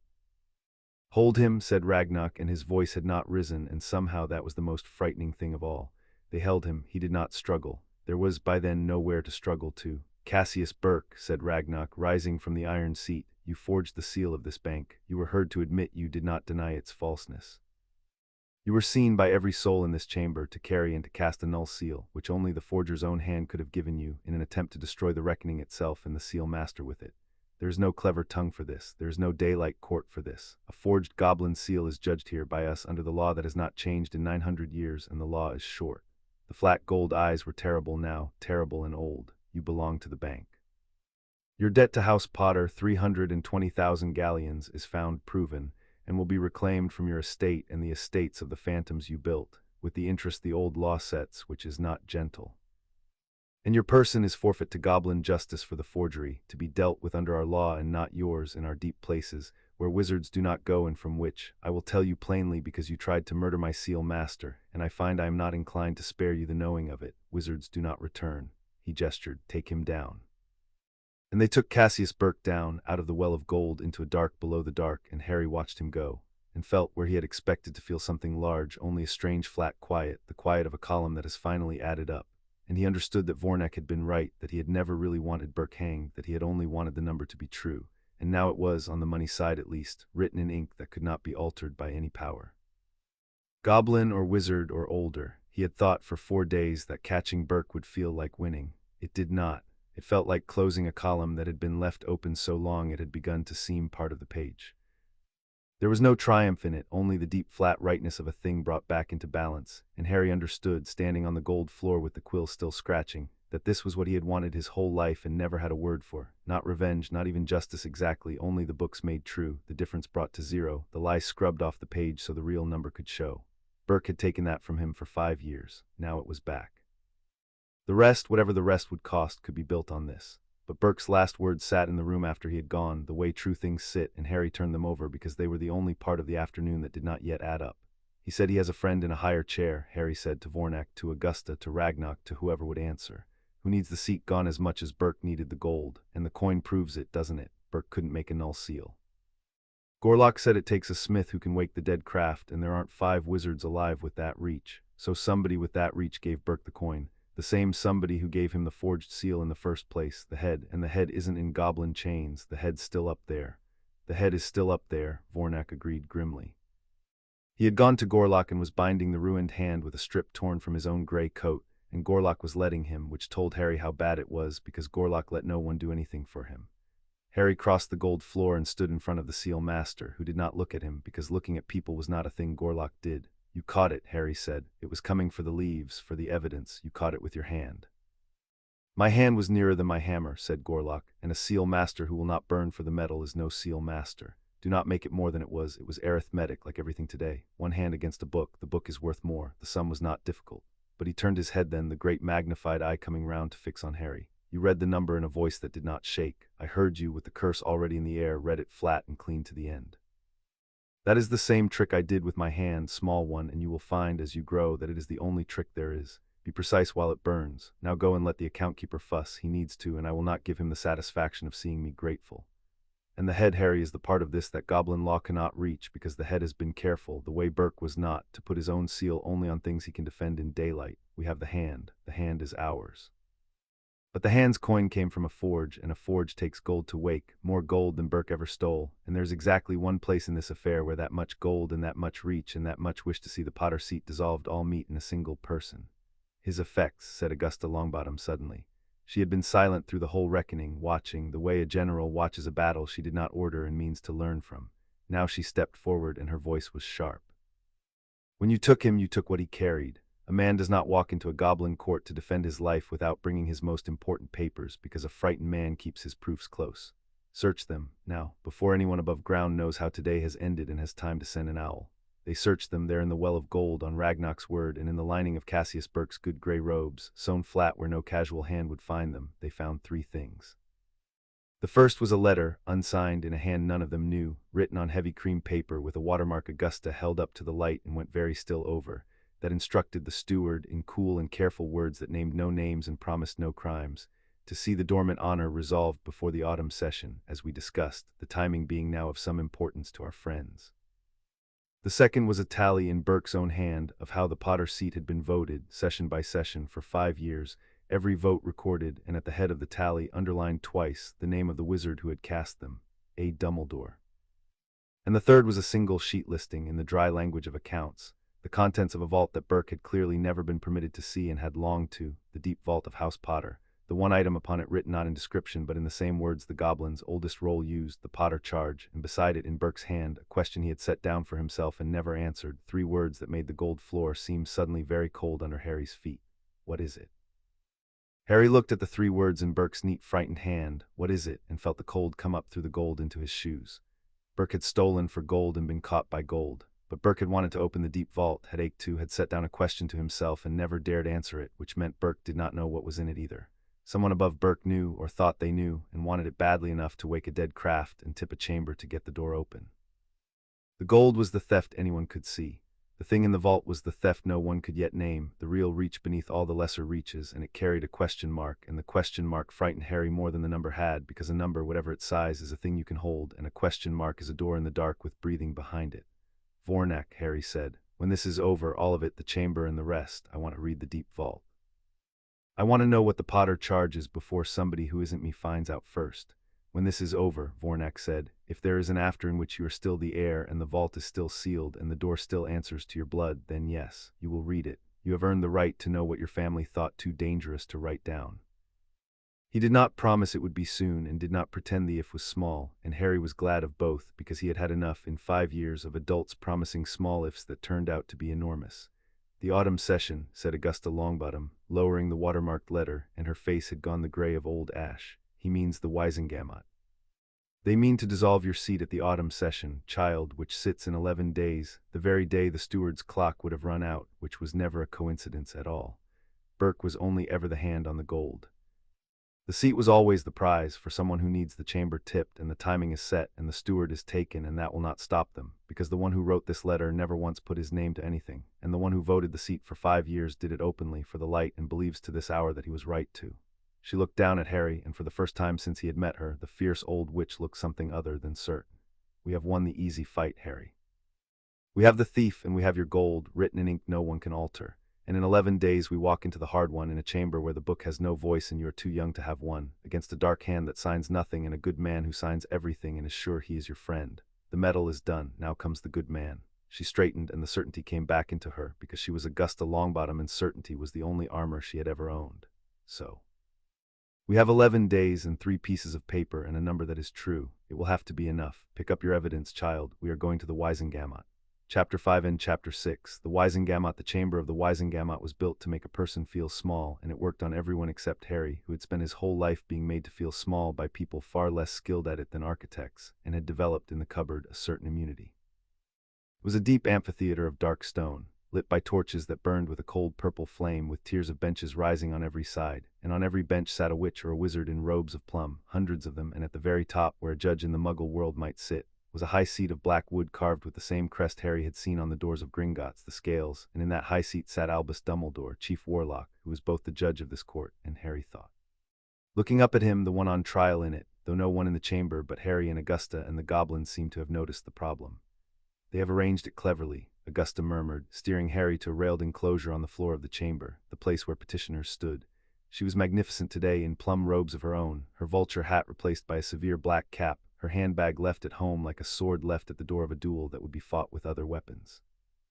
The matter is listed as for the welfare and guardianship of the minor heir of House Potter, not the theft, not the seat, the welfare of the child. They mean to spend the morning being tenderly concerned about you, child, and to vote by luncheon that the kindest thing for a traumatized orphan is to be returned to his loving home and his affairs left in capable hands, and to have it all done so gently that anyone who objects looks like a monster. That is how a chamber buries a thing, not with a lie. With kindness applied in exactly the wrong place, her mouth thinned. We are going to make them look at the theft instead, and they will hate us for it, because looking at the theft means looking at him, and they have not done that in 40 years and do not wish to start before lunch. Harry looked up at the rows of plum robes and did the thing he did, which was to stop seeing a crowd and start seeing a column, and the column he found sorted itself into 3. There were the ones who looked at Dumbledore the way the Dursleys looked at the television, with a restful, grateful, switched-off devotion, ready to feel whatever he told them to feel. Most of the chamber was these. There were a smaller number, scattered, who sat very straight and watched everything with hard, bright eyes, old families, Harry guessed, Augusta's kind, the ones who remembered. And there was a knot of them on the right, perhaps a dozen, in robes a little finer than the rest, who watched not Dumbledore but Harry, with a cool, assessing, unhurried attention that Harry knew at once, because he had seen it on Burke's face in the second before the kindness came down, the look of people pricing an asset. At the front of that knot sat a man with a long pale face and long pale hair, very still, very elegant, with a silver-topped cane laid across his knees, and when Harry's eyes found him, the pale figure inclined his head, a fraction, a greeting between equals, which was either a courtesy or a threat, and was, Harry suspected, deliberately built to be impossible to tell apart. "Who's that?" Harry asked. "The pale one with the stick. The ones around him are the dark families, aren't they?" "The ones you said came back in fine robes." "That," said Augusta very low, "is Lucius Malfoy, and yes, he buried his dark mark under a great deal of gold and a confession he did not mean, and he has spent 5 years making himself indispensable to this chamber, sitting on its committees, funding its charities, marrying its causes. He is the most dangerous person in this room, child, more dangerous than Albus, because Albus at least believes in something. Lucius believes in Lucius. And the watermark on that letter we took from Burke's robes is the watermark of the Malfoy stationery, which I have received condolence cards upon, and which I would know in the dark." Her hand tightened on the rail. "He is the friend Burke spoke of. He is the one who needs your seat gone, because your seat votes with the light, and the light is all that has kept his faction from owning this chamber outright. He cannot dissolve a Potter's seat himself. So he found a steward who could be bought, and a craft that could be woken, and a clock that could be set, and he has sat here for 5 years, patient as a spider, waiting for the autumn session, which is today." She turned to Harry, and her eyes were fierce. "You wanted to know the head, child. There he is, smiling at you. We cannot prove he wrote that letter, because he signed nothing. He never signs anything. But we can make this chamber afraid to do what he wants, which is the only kind of victory you ever win against a Malfoy. Now hush, it begins." Harry hushed and used the hush to look, because looking was the only preparation he trusted. The goblins had come. They sat together in a roped enclosure set aside for witnesses under the compact, a small block of gray and iron among all the plum, and Vornak was at the front of them with a flat case on his knees, and beside him, to Harry's surprise, sat Gorlock, his ruined hand wrapped in clean white linen and held in his lap like a thing on display, which Harry understood after a moment was exactly what it was.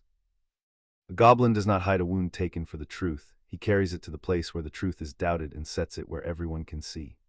On the rail before them lay a long black object Harry knew, the quill of the reckoning, carried up from the deep chamber under guard because its record could not be altered by any power, and a court that would not take a child's word or a goblin's might still flinch before a quill that physically could not lie.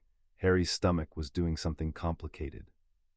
He admitted to himself, frightened in the ordinary animal way, of the height of the room and the number of the eyes and the cold of the purple fire, and he remembered what Augusta had said on the gold floor, that courage was being precise while afraid, and he took the fear and put it in the drawer with the other things to look at later, and found beneath it, as always, the thing that had never once failed him, the cold, clean wish to see the column add up. He held to that. The fear could have the top of the drawer, the wish kept the bottom. Across the floor, Lucius Malfoy turned his silver-topped cane a quarter turn in his pale hands, and did not look at the goblins, and did not look at the quill, and looked instead, steadily, pleasantly at Harry, the way a person studies a sum he means to cross out. A clerk struck a staff upon the stone 3 times, and the cold purple torches flared, and Albus Dumbledore rose in the high seat, and the chamber fell silent the way a field falls silent before weather. "We are convened," Dumbledore said, and his voice filled the deep stone the way it had filled the warm little room, low and warm and sad, on a matter that grieves me more than I can easily say, for it concerns a child I failed. He let that land, the admission, disarming, generous, a man getting ahead of his own accusation by confessing the smallest version of it first. 5 years ago I placed the orphaned heir of House Potter into a guardianship I believed safe, and a stewardship I believed sound, and I was wrong on the second count, gravely wrong, and a wicked man used my inattention to rob a defenseless child. That man has been taken. The goblins, to whom we owe thanks, have judged him. The stolen gold will be restored.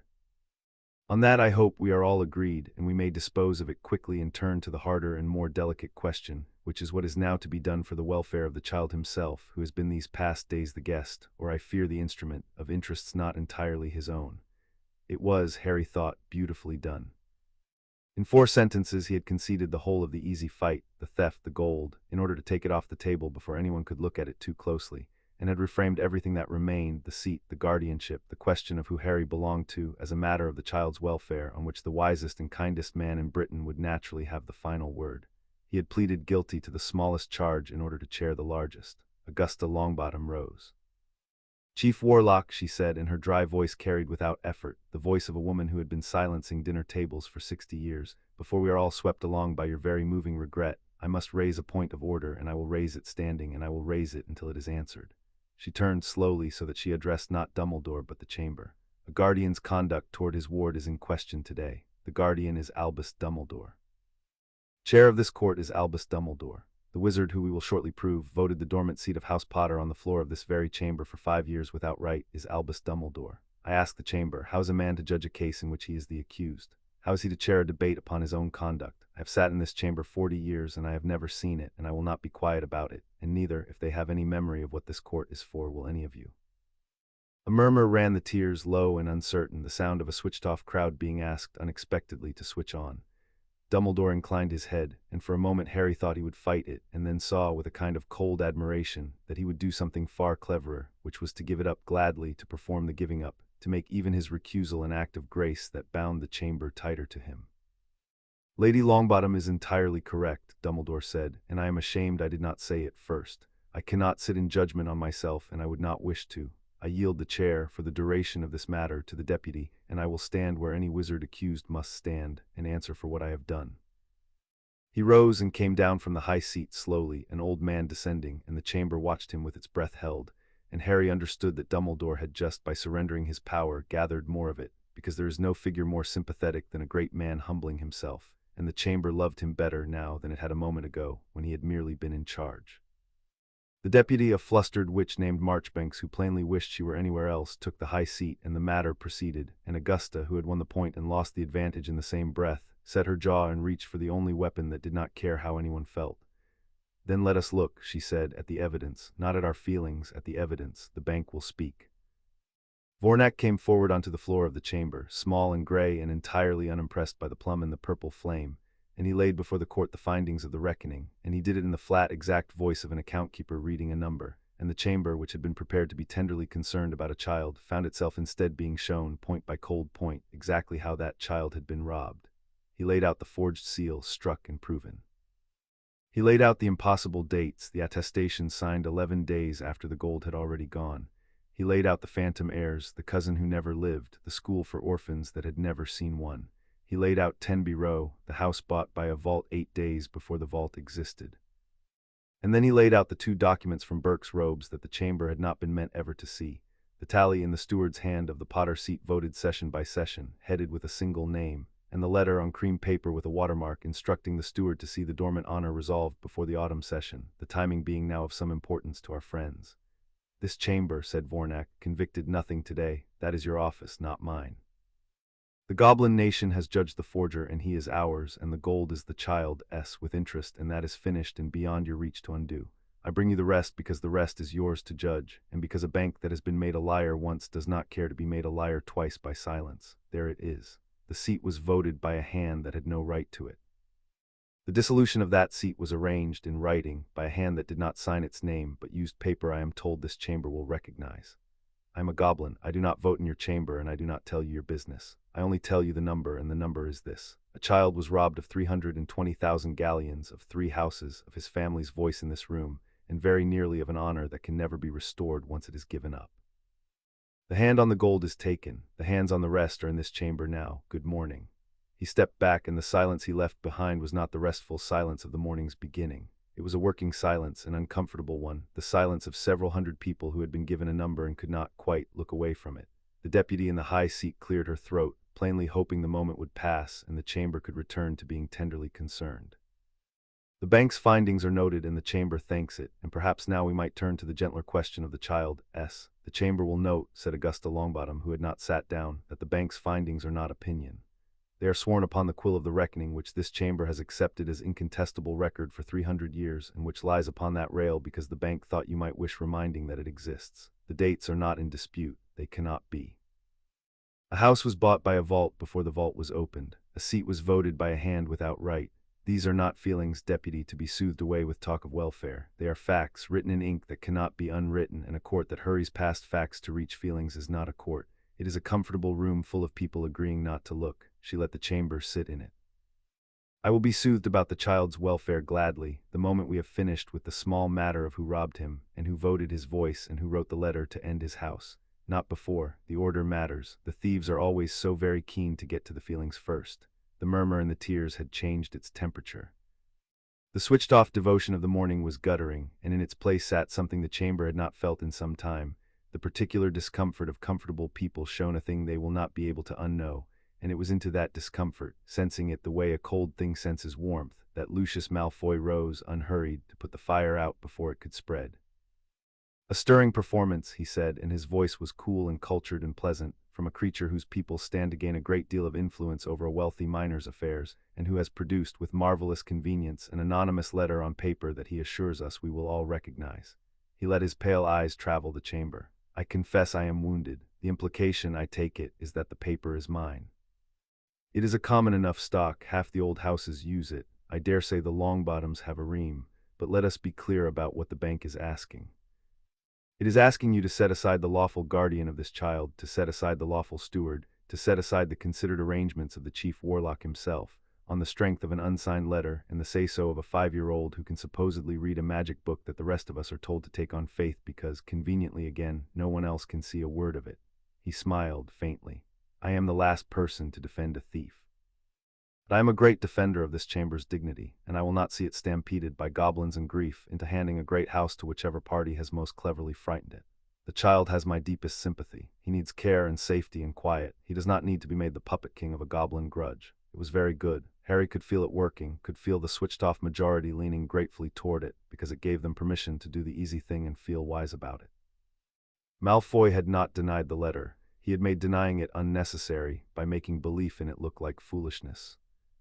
And Harry understood that this was the moment, that if he waited for the grown-ups to answer it, the answer would come as argument, and argument was exactly the weather Malfoy swam in, and that the only thing in the room that could not be argued with was a child asking a true question in a flat, clear voice, as he had asked Burke, as he had asked Dumbledore, the way the cupboard had taught him to ask when the adults had agreed on a comfortable lie. "Can I say something?" Harry said. The deputy in the high seat hesitated. "The petitioner is a minor. He has no standing to address the let the child speak," said Augusta Longbottom in a voice that dared the chamber to disagree, "or explain to me how a court convened for his welfare proposes to learn it without once asking him. He is 5, he is not deaf, and he is not stupid, and he is, I would remind this chamber, the only person in it who has actually read the accounts you are all so busy having opinions about.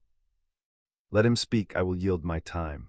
There was a pause, and then Marchbanks, who wanted only for the day to be over, waved a weary hand, and the floor was Harry's. He did not climb onto anything because there was nothing to climb onto, so he simply stood in the railed enclosure, small in his good gray clothes, his hair sticking up in every direction the way nothing could fix, and he looked up at the rows of plum, and he did not try to be impressive, because he had learned that trying to be impressive was a thing you did when you did not have the truth, and he had the truth. Mr. Malfoy says you should take the book on faith because nobody else can read it, Harry said. But you don't have to take the book on faith, you can check it, that's the whole point of it. The book wrote down dates, and the dates are in your own records too, the bank's records, the boring ones. The book says Tenby Row was sold on the 3rd of March. Your own bank says the buyer's vault was opened on the 11th. You don't need me for that, you don't need magic for that. You just need to look at 2 dates and notice that one comes after the other. A vault that didn't exist can't buy a house, that's not faith, that's just looking. He turned slowly the way Augusta had turned, so that he spoke to the chamber and not to any one person. Everybody keeps saying I'm too young to understand. Maybe I am, but you don't have to be old to notice that you can't spend money out of a purse you don't have yet. You just have to be willing to look at the boring part. That's all any of this is, the boring part. They hid everything in the boring part because they bet nobody would read to the end. He paused. I read to the end, that's the only special thing about me. I read to the end. The chamber was very still. He has been coached, said Lucius Malfoy, not rising this time, letting the words fall lazily into the stillness, by goblins for 4 days in a vault, with no parent and no advocate of his own kind present. I have a son this child's age. They cannot tie their own shoes unaided. Whatever is being put in this one's mouth, it is not the unprompted wisdom of an infant, and I think we all know it, charming though the performance is. Harry looked at him. He was not angry, he had checked, the way Vornak had taught him, and there was no anger to give Malfoy, only the cold, clean interest of a problem. You keep saying I'm too little to know things, Harry said, but you haven't said the dates are wrong. Mr. Malfoy, you're very clever, everybody says so. If a coached baby was lying about the dates, the easiest thing in the world would be to show the real dates and prove me wrong in front of everyone, and then I'd look silly and you'd win. You haven't done that, not once. You keep talking about who taught me instead of whether what I said is true, that's the tell. He turned back to the chamber. It's the same trick again. When somebody can't argue with the thing you said, they argue about you instead. Burke did it, he said I was overwrought. Now Mr. Malfoy says I'm coached. Neither of them ever once says the dates are wrong because the dates aren't wrong and they know it, and the only thing left to do is make you look at me instead of at the dates. So don't look at me, look at the dates. I'll wait, I'm only 5, I've got time. Something that might in a less dignified chamber have been a laugh moved through the old families, and Lucius Malfoy's pale face did not change at all, which was, Harry was learning what the most dangerous faces did when they were struck. And here's the thing about the seat, Harry went on, because he had found, while talking, the shape of the whole of it, as he found the shape of a column. Everybody's arguing about who should hold my family's voice. Mr. Dumbledore held it, and he says he voted it for good things, and maybe he did, I can't check that yet. Mr. Malfoy wants it dissolved, so nobody holds it ever again. And both of them have a reason, and the reasons are about them, about the light and the dark and the votes and who wins. He shook his head. But it's not their voice, it's mine, it's my family's, it waits for me. That's the whole rule of it, isn't it? A dormant seat waits for the heir. It doesn't belong to whoever's cleverest while the heir is little, it belongs to the heir. So the answer isn't who should get to use my voice while I can't, the answer is nobody. Nobody uses it, it waits like it's supposed to, sealed until I'm big enough to use it myself. Mr. Dumbledore stops voting it. Mr. Malfoy can't dissolve it, because you can't dissolve a thing that isn't anyone's to give up except mine, and I'm not giving it up. It just waits. That's not a victory for the light or the dark, it's just the rule, working the way it was always supposed to. A sound went through the old families, the straight-backed ones with the hard, bright eyes, a low sound of approval, because he had said the thing they had been raised on and had watched be bent for 40 years. And the last thing, Harry said, and now he looked up directly at Albus Dumbledore, who stood below the high seat where any accused wizard stands, and who was watching the child with an expression Harry could not entirely read and did not try to. I don't want to hurt you, sir, I mean it. You put me in a cupboard and you took my family's voice and you did it telling yourself it was kind, and that was wrong, and I think you know it was wrong, and I think knowing it is worse for you than anything I could do. He kept his voice flat and clear, the true thing voice with no anger in it at all, which was, he had learned from Vornak, the most dangerous way to say a hard thing to a proud man. So I'm not going to ask the chamber to punish you. You voted my seat for the light, you said, and maybe that even saved people, and a court that drags down Albus Dumbledore would tear this whole country in half arguing about it, and I don't want that, and I don't think my mum and dad would want that either. Here, what I want instead. You give it up, all of it, out loud today on the record. You stop being my guardian, because a guardian who can't be bothered to read his ward's accounts for 5 years shouldn't be one. You stop voting my seat forever, and you let it be sealed, and you let me be looked after by someone who will actually look after me, and the goblins keep the gold honest until I'm grown. and in return nobody calls you a thief because you'd have given it back the moment it was asked, and a man who gives it back the moment it's asked isn't a thief. He's just a man who was wrong and then stopped being wrong, which is the most anybody can do. He spread his small hands the way Dumbledore had spread his old ones in the warm little room. That's a better ending than you get if we fought. I checked. I'm good at checking. You should take it. For a long moment Albus Dumbledore looked down at the 5-year-old who had just offered him, in front of the assembled power of magical Britain, a way out of his own folly more merciful than he had any right to expect, and the chamber held its breath, and something happened on the old man's face that Harry had not seen there before and would think about for a long time afterward, a kind of slow folding, not of defeat exactly, but of recognition. The look of a man who has spent his whole life being the cleverest and the kindest person in every room and has just met in the smallest possible person, something he could not outthink and did not in the end wish to. You are right, Dumbledore said quietly, that I knew. I have known for some years and told myself otherwise in the way that is the particular sin of clever men who can always find a reason. He turned to the chamber and his voice gathered, and it was, Harry thought, the realest thing the old wizard had said in all their hours together. I relinquish the guardianship of Harry Potter. I relinquish and renounce for all time any claim to vote or to touch the dormant seat of House Potter which I have held wrongly, and which I ask this chamber to seal, untouched and unvoted, until its true holder comes of age to claim it. And I ask the chamber to do one thing more, which is to remember that it was a child of 5 who taught an old man the difference between doing good and being trusted to decide what good is. I have spent 40 years confusing the two. I am too old to learn the lesson well, but I am not, it seems, too old to learn it at all. He inclined his head to the deputy, to Augusta, and last and longest to Harry. The motion is the child's. I support it. Let the chamber vote. A sound went through the Wizengamot than that few present had ever heard, the sound of the chamber realizing that Albus Dumbledore had, in front of all of them, surrendered a power without being forced to, on the word of a child, and meant it. For 40 years they had set their judgment in his keeping. To watch him hand a piece of his own back was to be reminded, uncomfortably, that judgment was a thing they each still owned and had merely been lending out, and a good many plum-robed witches and wizards sat up a little straighter in that moment, the way people do when a borrowed thing is unexpectedly returned and must now be carried themselves. And then, of course, it was not so simple, because Lucius Malfoy was on his feet, smooth and cold, the friendly mask quite gone now, because the thing he had spent 5 years building was being voted away in a single morning by a goblin and a grandmother and a boy. This is sentiment, Malfoy said, not law. A dormant seat sealed for a decade is a seat that votes for no one, which is its own kind of theft from this chamber, which needs every voice in dark times. I move instead that the seat be resolved, as the original petition asked, its weight redistributed, its dormancy ended, so that it may serve the living rather than wait a decade on a child who may not even. Be careful, said Augusta Longbottom, and the 2 flat words cut him off like a blade. Be very careful, Lucius, how you finish that sentence, because the last person who arranged for the Potter line to be ended is sitting in a goblin pit as we speak, and the letter that arranged for the seat to be ended is in this chamber's record on paper that you have not denied is yours, and if you would like to stand here and argue for the dissolution of a murdered family's seat, on the very day we have proven it was being stolen, then by all means finish your sentence. Let the chamber hear it.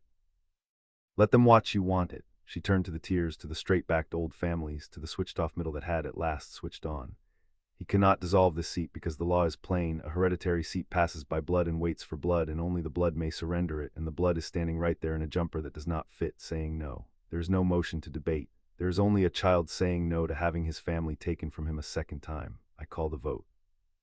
Seal the seat, strip the false guardian, name an honest one. Send these dark gentlemen home to their fine paper to write another letter, and let them know this chamber reads to the end now. We have been taught how. The vote was called.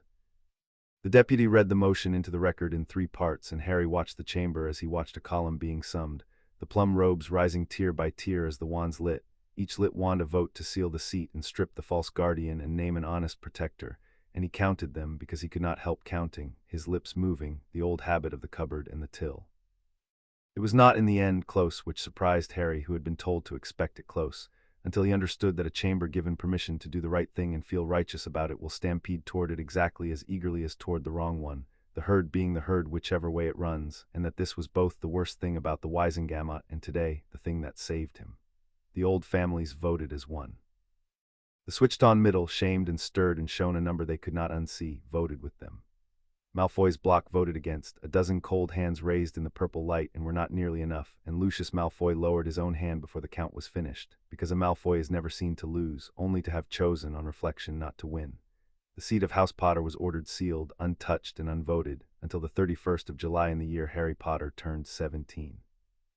The guardianship of Albus Dumbledore was dissolved. The estate was placed under the honest stewardship of Gringotts, under the account-keeper Vornak, answerable to a wizard-side protector named by the chamber on the motion of Augusta Longbottom, who named herself, and dared anyone to object, and no one did. Old Tiberius Ogden, who had sat in that chamber longer than Dumbledore and trusted him rather less, rapped his knuckles twice on the bench in the old sign of assent, and one by one around the tiers the straight-backed families did the same, a slow wooden applause for a thing done correctly, the first such sound the chamber had made in a great many years. The proxy of Cassius Burke was declared void from its first day. And the gold, all 320,000 galleons of it, with the interest the old law set, was ordered restored to the vaults of House Potter, where the book would, at last, be able to write, at the bottom of its most recent page, in true ink that answered only to Harry's blood, a running balance in which the difference between what was owed and what was held had finally, after 5 years, come to zero. As the chamber emptied, two of them came to Harry, one after the other, and he would remember both for a long time. The first was Albus Dumbledore, who stopped before the railed enclosure and looked down at him with none of the morning's strategy left in his face, only the tiredness beneath it. "You gave me a kinder ending than I had earned," he said quietly, "and you were right that I should take it, and right that it cost me more to be spared than to be punished. I will not forget the lesson, and I will not pretend it did not sting, and I find I respect you too much to pretend otherwise. We will meet again, you and I, when you are older, and I hope on that day you will let an old man buy you a great quantity of sweets and tell you the things about your parents that no ledger holds. They were my friends, Harry. That, at least, was never a lie." And he was gone, midnight and silver, before Harry could decide what to say. The second was Lucius Malfoy, who did not stop exactly but slowed as he passed and spoke without turning his pale head, in a voice pitched for Harry alone. "Enjoy your morning, Mr. Potter. You read to the end, how nice for you. But you have made enemies today of people who also read to the end, who hold a great deal more of the book than you do, and who are very, very patient." Then he was past and gone, the silver cane tapping once on the stone, and Harry put the words in the drawer to look at later, because they were a true thing, and true things, even unpleasant ones, were always worth keeping. Harry did not understand in the moment that he had won. It did not feel like the reckoning had felt, that flat, deep rightness of a closed column. It felt loud and confusing and full of plum robes moving and voices rising and Augusta's hand hard on his shoulder, and it was only later, walking out of the deep stone chamber into the ordinary gray light of the ministry's atrium, with Vornak on one side of him and Augusta on the other, that he stopped and looked back at the great doors closing on the place where his family had just been given back its name, and felt the thing arrive that he had no word for. The thing that was not happiness exactly and not pride exactly, but was, he decided, the both of them braided together with something quieter underneath, the quiet of a stone finally lifted off a thing that had been waiting his whole life to breathe. "You did that," Augusta said beside him, and her dry voice had something in it he had not heard from her before, something almost unsteady. "You walked into the oldest court in Britain in a jumper that does not fit and made it remember what it was for. I have watched grown wizards lose their nerve on that floor. I watched your father lose his temper on it once, gloriously, to no effect whatever." She looked down at him, and the severe lines of her face had softened at the edges in a way that plainly cost her something. "Your parents would not be proud of you, child. Proud is too small a word, and I have never had patience for small words. They would be astonished, as I am. Now stop standing in a drafty atrium gawping at a door. We have business yet." "There is still the deep vault," Vornak said beside him low, because Vornak did not believe in letting a person rest in a victory longer than the victory had earned. "There is still the question Burke wrote and did not answer. The what is it? Malfoy is checked, not beaten, and he wanted the contents of that vault badly enough to wake a dead craft for it, and a man like that does not stop wanting a thing merely because he has lost a vote." He looked down at Harry. "But not today. Today you have done a thing no Potter has done in 5 generations, which is to stand in that chamber and make it true. Tomorrow you will read the deep vault, and we will learn what your family thought too dangerous to write down, and we will decide together what is to be done with it." The deep lines of his face did the thing, opened outward and stayed open longer than Harry had ever seen them stay. "Come. Lady Longbottom has, I am reliably informed, a grandson your age and a house with no cupboards in it at all, and she has expressed an intention to feed you, which I would not, if I were you, attempt to refuse." Chapter 6 and Chapter 7, The True Balance. The gold came home on a Thursday. Harry watched it happen because Vornak said he had earned the watching, and because a goblin believes that a person should see at least once the physical weight of a thing he has only ever known as a number. They stood on a stone gallery above the cart tracks of the deep vaults, and far below in the torchlight, carts came and went on their iron rails, and goblins counted, and the gold that Cassius Burke had spent 5 years trickling out of House Potter by 100 quiet doors came back through one loud one, sack by sack, weighed and recorded and poured into the main vault until the heap of it threw back the torchlight like a second, smaller fire. 320,000 galleons, Vornak said beside him. And the interest the old law sets, which doubles it and a little more, taken from the estate of Cassius Burke and the estates of the three people he invented, who turn out, when one follows the doors, to have been Burke all along, every one wearing paper masks. He's not a poor man, our steward. He was a great deal richer than the house he managed, which is the first thing any honest auditor looks for and the last thing anyone ever looked for in him, because he was respectable, and respectable men are not asked how they came to be rich. They are merely congratulated on it. What happens to him now? Harry asked. He had been turning the question over for days because it was the one part of the whole affair that did not sit cleanly in him, and he had learned not to leave a thing that did not sit cleanly. Vornak was quiet a moment. He is judged under our law in our deep places, and I will tell you the shape of it because you asked plainly, and you have never once been served a comfortable lie in this building, and I will not start now. He looked down at the gold. He will not be killed, though our law would permit it, for the forged seal, because Ragnarok has ruled that a dead forger teaches no one, and a forger set to work for the rest of his life in the deepest counting rooms, where the light never comes and the columns never end, repaying by his own labor a debt he can never finish, teaches a great deal to him and to anyone who hears of it. He will count goblin gold in the dark until he dies, every coin of it real, every column of it checked by a creature who cannot be charmed, and he will never again touch a thing he can lie about. It is not mercy. Goblins have no mercy. It is arithmetic, a life spent making true the books he spent his freedom making false. The sentence fits the crime so exactly that even the criminal, I am told, did not argue with it. He only asked whether he might keep his good grey robes and was told no, and that, Ragnarok says, was the only moment he wept. Harry thought about that and found that it did sit cleanly, more cleanly than killing would have, and he understood something about justice that he had not had words for before, which was that the best of it was not loud and did not gloat and was not, in the end, about the criminal at all. It was about the books. It was always about the books. And Mr. Malfoy. Harry asked. Lucius Malfoy, said Vornak, wrote a letter he did not sign, on paper he will swear he did not use, and lost a vote he expected to win, and has gone home to his fine house to be patient, which is the only thing his kind are truly good at. We cannot touch him. He left no seal to strike, no date to catch, no number that will not balance. He is careful in exactly the way Burke was careless, and careful men are not caught by accountancy. They are caught, when they are caught at all, by the one mistake they make in 20 years, and he has not made it yet. The deep lines of his face set. He wanted the deep vault, Harry, badly enough to wake a dead craft and risk a great deal of his careful gold. He did not get it. He is not a person who forgets a thing he wanted and did not get.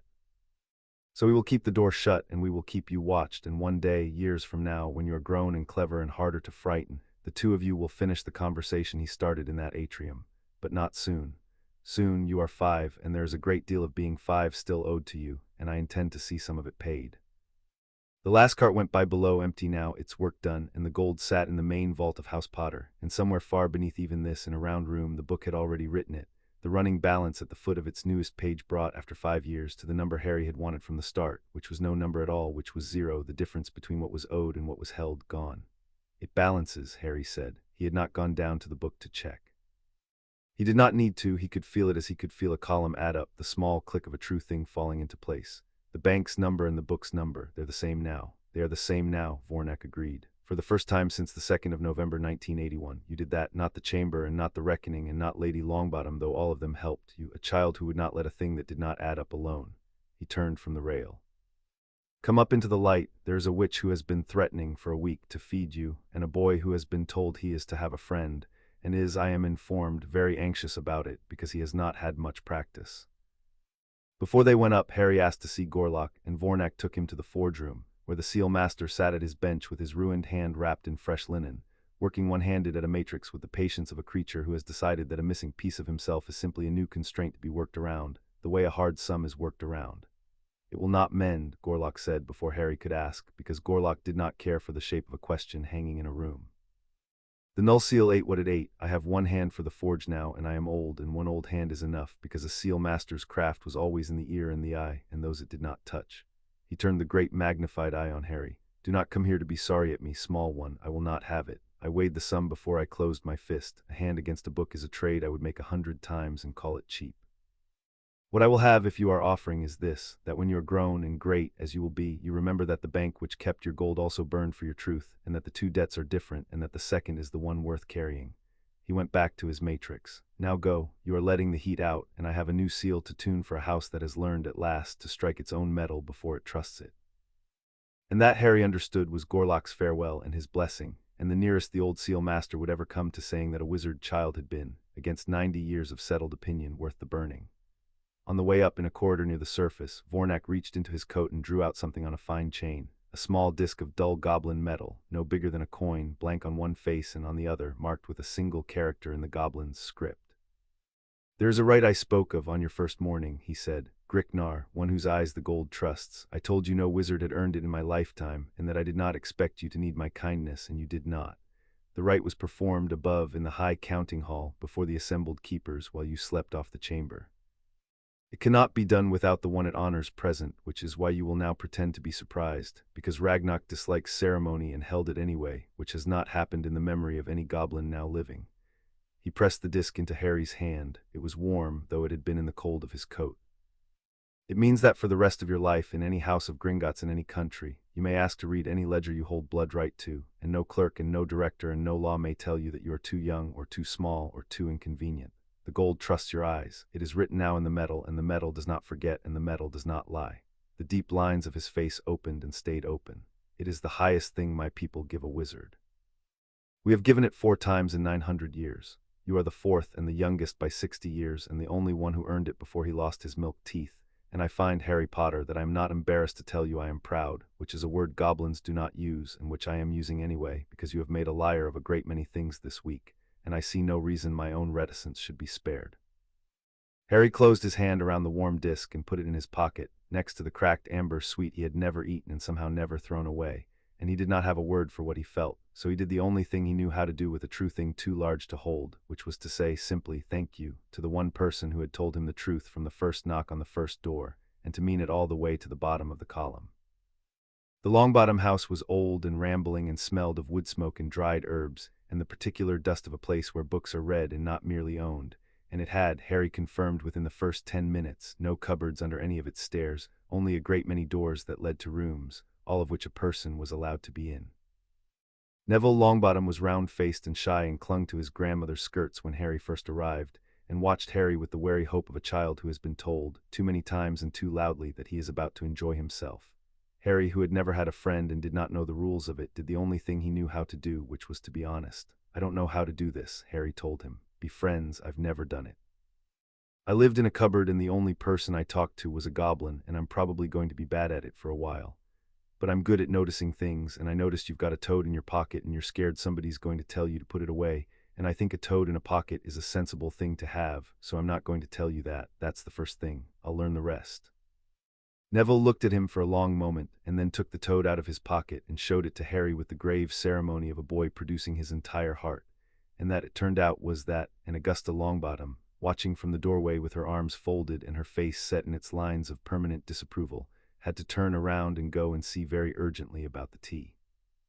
They spent the afternoon in the garden, where Neville showed Harry the plants he was not supposed to touch and touched them anyway, naming each one with the quiet authority of a child who has found the one subject in the world that does not frighten him. And Harry, who had spent his life noticing things in order to survive them, found it a different and better thing to notice them simply because they were interesting. A toad's throat going in and out, the curl of a particular leaf toward a finger, the specific and useless and marvelous fact that Neville knew the names of 40 plants and the names of no Quidditch players at all. By the time Augusta called them in, Harry had learned the first rule of friendship, which turned out not to be a rule at all but only this: that it is restful after a lifetime of watching people to learn what they are hiding, to watch a person and find that they hide nothing, that they are simply exactly and entirely what they appear to be, which Neville was and which Harry had never once met before and found he liked better than gold.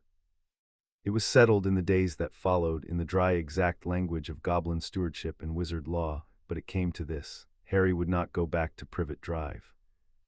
The blood ward Augusta and Vornak agreed between them was real and was worth keeping, and so Harry would spend a small part of each summer under his aunt's roof, enough to feed the charm no more, and the Dursleys would be paid for it handsomely out of the interest on the restored gold, on the strict condition, written and sealed and enforced by a goblin who would be checking, that there would be no more cupboards, that the child would have a room with a window and a lock he controlled, and books and 3 meals. And that if a single one of these conditions failed, the money would stop and the bank would want to know why in person.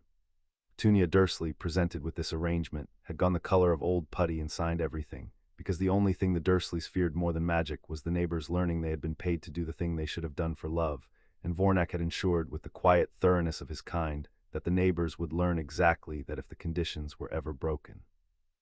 Harry went back to Privet Drive once to make the arrangement real, because Vornak said a debt was not truly settled until both parties had stood in the same room and watched it settle, and because Harry, for reasons he did not fully examine, wanted to see the cupboard one more time, now that he knew what he was. Vernon opened the door without the chain this time, having learned, and stood very large in the hallway and said nothing, and Petunia hovered behind him with her arms folded, and Dudley peered round the banister at the child who had gone away in a goblin's hand and come back in good grey clothes that fit.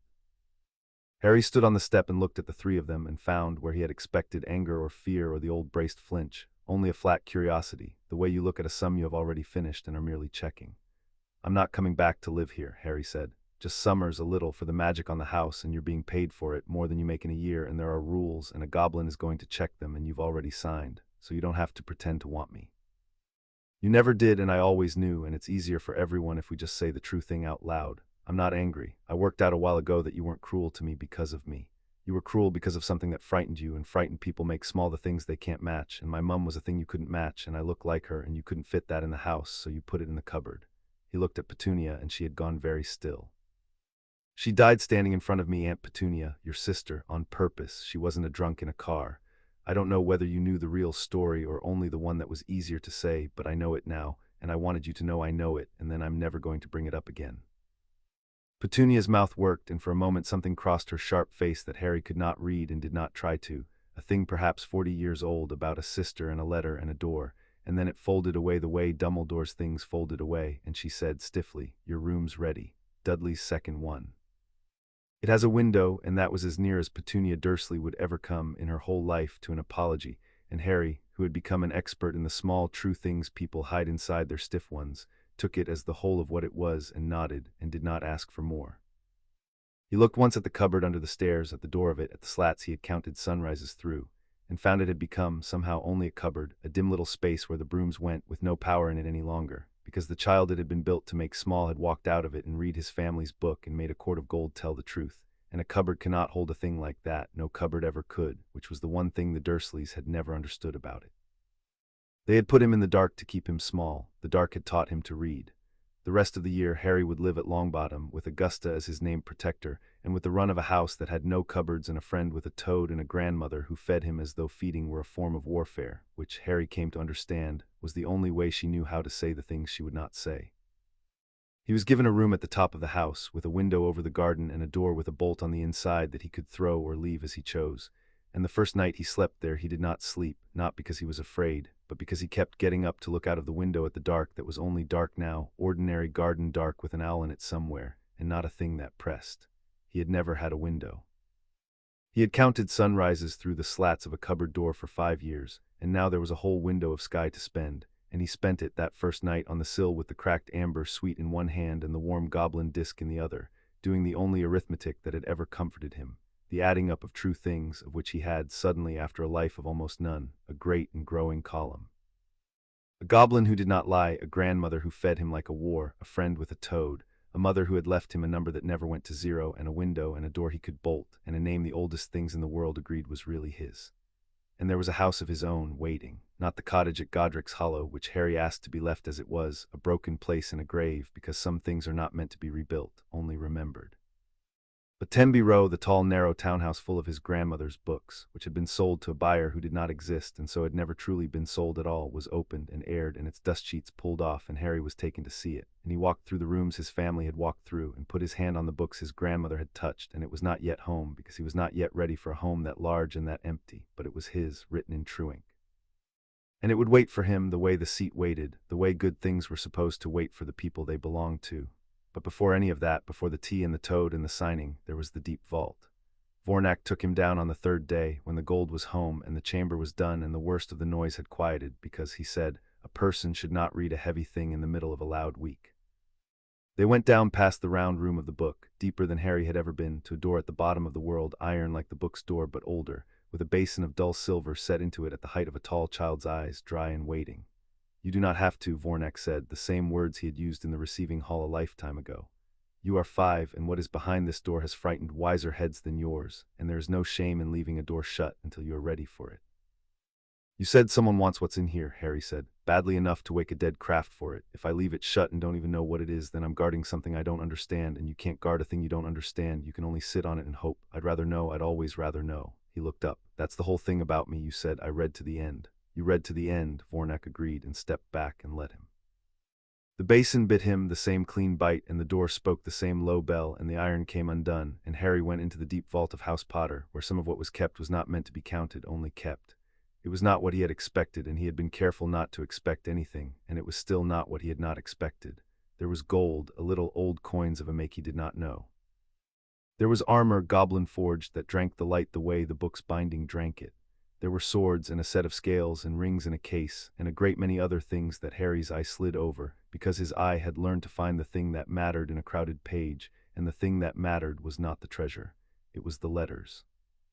They were in a cedar box tied in ribbon, and they were from his mother and his father, and they were not addressed to him, because he had been 1 year old and could not read, but they were about him, every one, a record his parents had kept in the last year of their lives of a son they had clearly, helplessly, completely loved. And Harry sat down on the cold floor of the deep vault with the box in his lap and read them, all of them, in the steady white light. And the not-knowing stone that had sat in his chest his whole life, the one he could feel but never reach, dissolved, not gently, not without cost, but completely, because at the bottom of the box was the truth he had been hunting since he was old enough to notice that the car crash changed shape every time it was told. His parents had not died in a car. They had died, the record said, in plain goblin script that did not soften a thing because goblins do not soften things, standing between their son and a dark wizard who had come to murder a child, and they had been given the chance to step aside, and they had not stepped aside, and they had died for it on purpose with their eyes open, the most expensive and the freest thing a person can ever buy, which is the life of someone they love with the whole of their own. Harry read it twice, as he read everything, once to know it and once to be sure, and then he sat with it, and Vornak stood at the door and did not come in and did not speak, because the reader's circle was the reader's, and some columns a person must add alone. He learned their handwriting, his mother's small and quick and slanting, his father's large and looping and crossed out and begun again, two people who had clearly argued on paper with great affection about whether their son had said a word or merely burped, about whose nose he had, about whether a 1-year-old could be a genius. His father held that he could. His mother held that all parents were fools and that this was the whole charm of them. He learned that they had called him a great many silly names that were in no record, Pronkslet and Small Terror, and Our Best Work. And he learned that his mother had written in a letter to no one, to the future perhaps, to a son who could not yet read, a single line that he read more times than he read anything else in the box. If you are reading this, then we did not get to tell you ourselves, and so I will tell you here where it cannot be unwritten. You were wanted every day from the very first, and nothing that happens to us changes the sum of it. The sum is that you were loved. Keep that number. It is the only one that never goes to zero. Harry kept that number. He kept it as he kept all true things, deep and his, where no one could spend it, and he understood, sitting on the cold floor with the box in his lap, that his mother had been an accountant too, in her way, that she had known what he knew. That there are some figures which do not balance against anything because they are the thing everything else is weighed against, and that love was one, and that she had left him the only inheritance Cassius Burke could never have touched, because it was written in no ledger but the one Harry carried in his chest. They didn't leave me, Harry said at last, and his voice was not quite level, which was the first time it had not been level in the whole long affair, and he let it not be level because there was no one in the round room or the deep vault who would use it against him, and he had learned, finally, the difference between the people you must be careful with and the people you need not. Everyone let me think they left me, the Dursleys with the car crash. Even the kind version where it was an accident, it still meant they just weren't careful enough, weren't there, but they didn't leave me, they stood in front of me. The car crash was a lie, and it was the cruelest lie of all of them because it took the bravest thing anyone ever did for me and made it small. It is the way of cruel people, Vornak said quietly from the door, to make small the things they cannot match. Your aunt could not love you as your mother did, and so she made your mother into a careless drunk in a car, because a careless drunk is a thing a small person can feel superior to, and a woman who died on purpose to save her child is not. The lie was never about you, Harry. It was about her. Almost every lie in the end is about the liar. You have spent a week proving it in a book and a chamber and a court of gold, and now you have proved it in your own heart, which is the hardest ledger of all to audit, and the one most worth the auditing. Harry tied the ribbon back around the letters carefully and held the box and did not put it down because some things you keep, and then he looked at the rest of the vault, at the swords and the armor and the rings, and he found the thing he had come down to find, because it was the only thing in the room that was not a treasure and was not a weapon, and did not at first look like anything at all. It sat on a plinth of its own at the very back under its own point of light. A set of scales, small, plain, goblin-forged, dark and dull, the two pans hanging level and empty, and beside it a single card in the goblin's oldest hand, and on the card were the words Harry had seen on the inventory, the Potter charge, and beneath them, now that he could read the true ink, a second line that the inventory had not held, which read, "The fourth witness. Kept by House Potter, neutral and trusted since the signing. Weighs the truth of any claim, any seal, any word, beyond the three witnesses of any maker. While it wakes, no forgery stands. Guard it, wake it only at need. It cannot be owned, only kept." Harry looked at the dull little scales for a long time. "That's why," he said. "That's why Malfoy wanted it, not to use it, to bury it. A goblin seal has three witnesses, you said, who, where, when, and a good enough forger can fool all three, because Burke nearly did, and the dead craft can do it. But this is a fourth one. This weighs whether a thing is true, underneath the maker, underneath the metal. While it's awake, you can't forge anything, not a seal, not a vote, not a letter on fine paper, because the scales would tip and everyone would know. A whole world of liars, all the careful ones, the ones too clever to be caught by dates, every single one of them is in danger as long as this exists and a Potter is alive to wake it." He looked up at Vornak, and the understanding settled into him with the cold, clean weight of a true thing. "It's not a weapon you point at people. It's worse than that for them. It's a thing that makes lying not work. That's the most dangerous thing in the world, isn't it, to people who live by lying?" "It is," said Vornak, and there was something close to awe in the dryness of him now, "the most dangerous thing in this bank, and the bank is 900 years of dangerous things. Your family did not keep it because they were the strongest house, or the richest, or the cleverest. They kept it because in the founding age, when goblins and wizards trusted each other so little that war was near, both sides needed a keeper who would use it for neither, and the Potters were chosen because they were, on the whole and with exceptions, honest. Dull and brave and honest, a house that gave money to wet people in Godric's Hollow and kept a thing that made lying fail and never once woke it to make themselves kings." He paused. "And now it belongs to a 5-year-old who reads to the end. I will be candid with you, Harry, there are powers in this world that will not sleep easily knowing that." "Does it work on me?" Harry asked. "If I woke it, would it weigh whether I'm telling the truth too?" "It weighs everyone," said Vornak. "That is the whole of its terror and the whole of its fairness. It does not have a side. It cannot be made to have one. A weapon that burned only your enemies would be coveted by every tyrant who ever lived, and stolen and used and broken inside a generation. But a thing that weighs all claims alike, yours among them, is wanted by no tyrant at all, because no tyrant survives his own truth being weighed. That is why it has lasted. It is too honest to be useful to the dishonest, and the honest, being honest, mostly leave it sleeping, because the honest do not need a machine to tell them what they already take care to know." He paused. "Your family understood that. It is a heavy thing, a scale that weighs you as readily as your foe, and they kept it and slept beside it, and never once woke it to spare themselves an inconvenient truth, which is the rarest restraint there is, and the reason I think that the gold trusts your eyes. The reckoning trusts the honest, and honesty is not the absence of the wish to lie. It is the keeping of a scale you could tip, and choosing every day not to." Harry reached out and did not touch the scales, as he had not touched the seals on Gorlock's bench, as he had learned to hold true things apart in the air before he handled them. "I'm not going to wake it," he said. "Not now, I'm 5.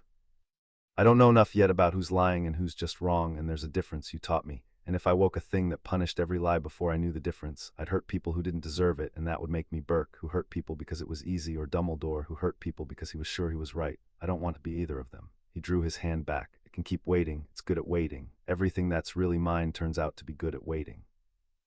He looked up, "But I wanted to know what I was guarding, and now I do. And one day when I'm big, and I know the difference between a liar and a wrong person well enough to be trusted with a thing that can't tell them apart on its own, maybe then. Or maybe I'll guard it my whole life and never wake it, like my family did, and that'll be the right thing too. Keeping a thing that could make you a king and not is maybe the most honest thing a person can do. I think that's why they chose us. I think that's the actual treasure, not the scales, the not choosing of them." Vornak was silent for a long moment in the deep vault in the white light, with the child and the box of letters and the sleeping scales between them. "In 900 years, he said at last, I have not heard a wizard say a wiser thing than that, and I have heard a great many wizards say a great many things they believed were wise. Come up, Harry Potter. You have read to the end of the deepest book your house owns, and it did not break you, and it did not make you cruel, and that is rarer than the scales and rarer than the gold and rarer, I begin to think, than anything in all my long accounts." He held out his hand, the same long, cool hand he had held out in a hallway in Surrey a lifetime and a week ago. There is tea waiting, and a boy with a toad, and a great deal of being 5 still owed to you. Let us go and start collecting the debt." They closed the deep vault, and the iron knitted shut over the letters and the swords and the sleeping scales, and they climbed back up past the round room of the book, and Harry stopped there at the blank iron door, because he wanted to do one last thing before he went up into the light and the tea and the long ordinary years that were, with luck, about to begin. He woke the door with a drop of himself and went in, and the book filled at his coming, the red-brown trink crowding up the cream, and he walked the worn track to the plinth and looked down at the foot of the newest page at the running balance, and there it was, the true number and the standing number, the book's score and the bank's score side by side, and between them, where for 5 years there had been a gap the size of a stolen life, there was nothing. 0. The difference gone, the book's true. "It balances," Harry said again, to the book this time, and to his parents who were in it. Every Potter was in it, the whole long line of them, written in an ink that answered only to their blood. "I made it balance. It took me a week and a goblin and a grandmother and a court full of cowards, but I made it balance, and I didn't have to lie even once to do it, and I think that's the part you'd have liked best, that I didn't have to lie." The floating light, which Harry had decided long ago was the book's heartbeat, brightened once gently and held steady and warm, the way a thing holds when it has, after a very long wait in the dark, finally been read correctly to the end. Harry stood in the round room a while longer than he needed to in the steady warm light, and let himself feel, for once, the size of the thing he had done, which he had been too busy to feel while he was doing it. A week ago he had been a child in a cupboard who suspected, without proof, that the world ran on lies told confidently by comfortable people. Now he had proof written in 3 kinds of ink that could not be altered, and he had the other proof too, the one the cupboard had never let him hold. That a lie, old and confident as it might be, comes apart in the hands of anyone patient enough to read to the end, and that he was such a person, had always been such a person, and that this was not a freakishness to be scrubbed off him, but the truest and best thing about him, the thing the door had called a key. He would come back to it. He knew that now, as he knew the few true things he had collected and kept.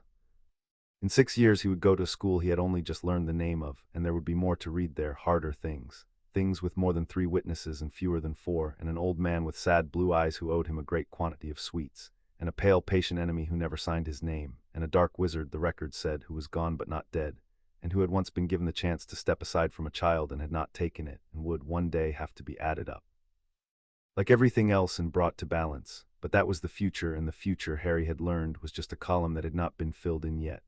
For now there was a goblin holding out his hand, and a door that had opened because his blood was exactly what his name said it was, and a number at the bottom of the oldest page of his family that was finally completely true.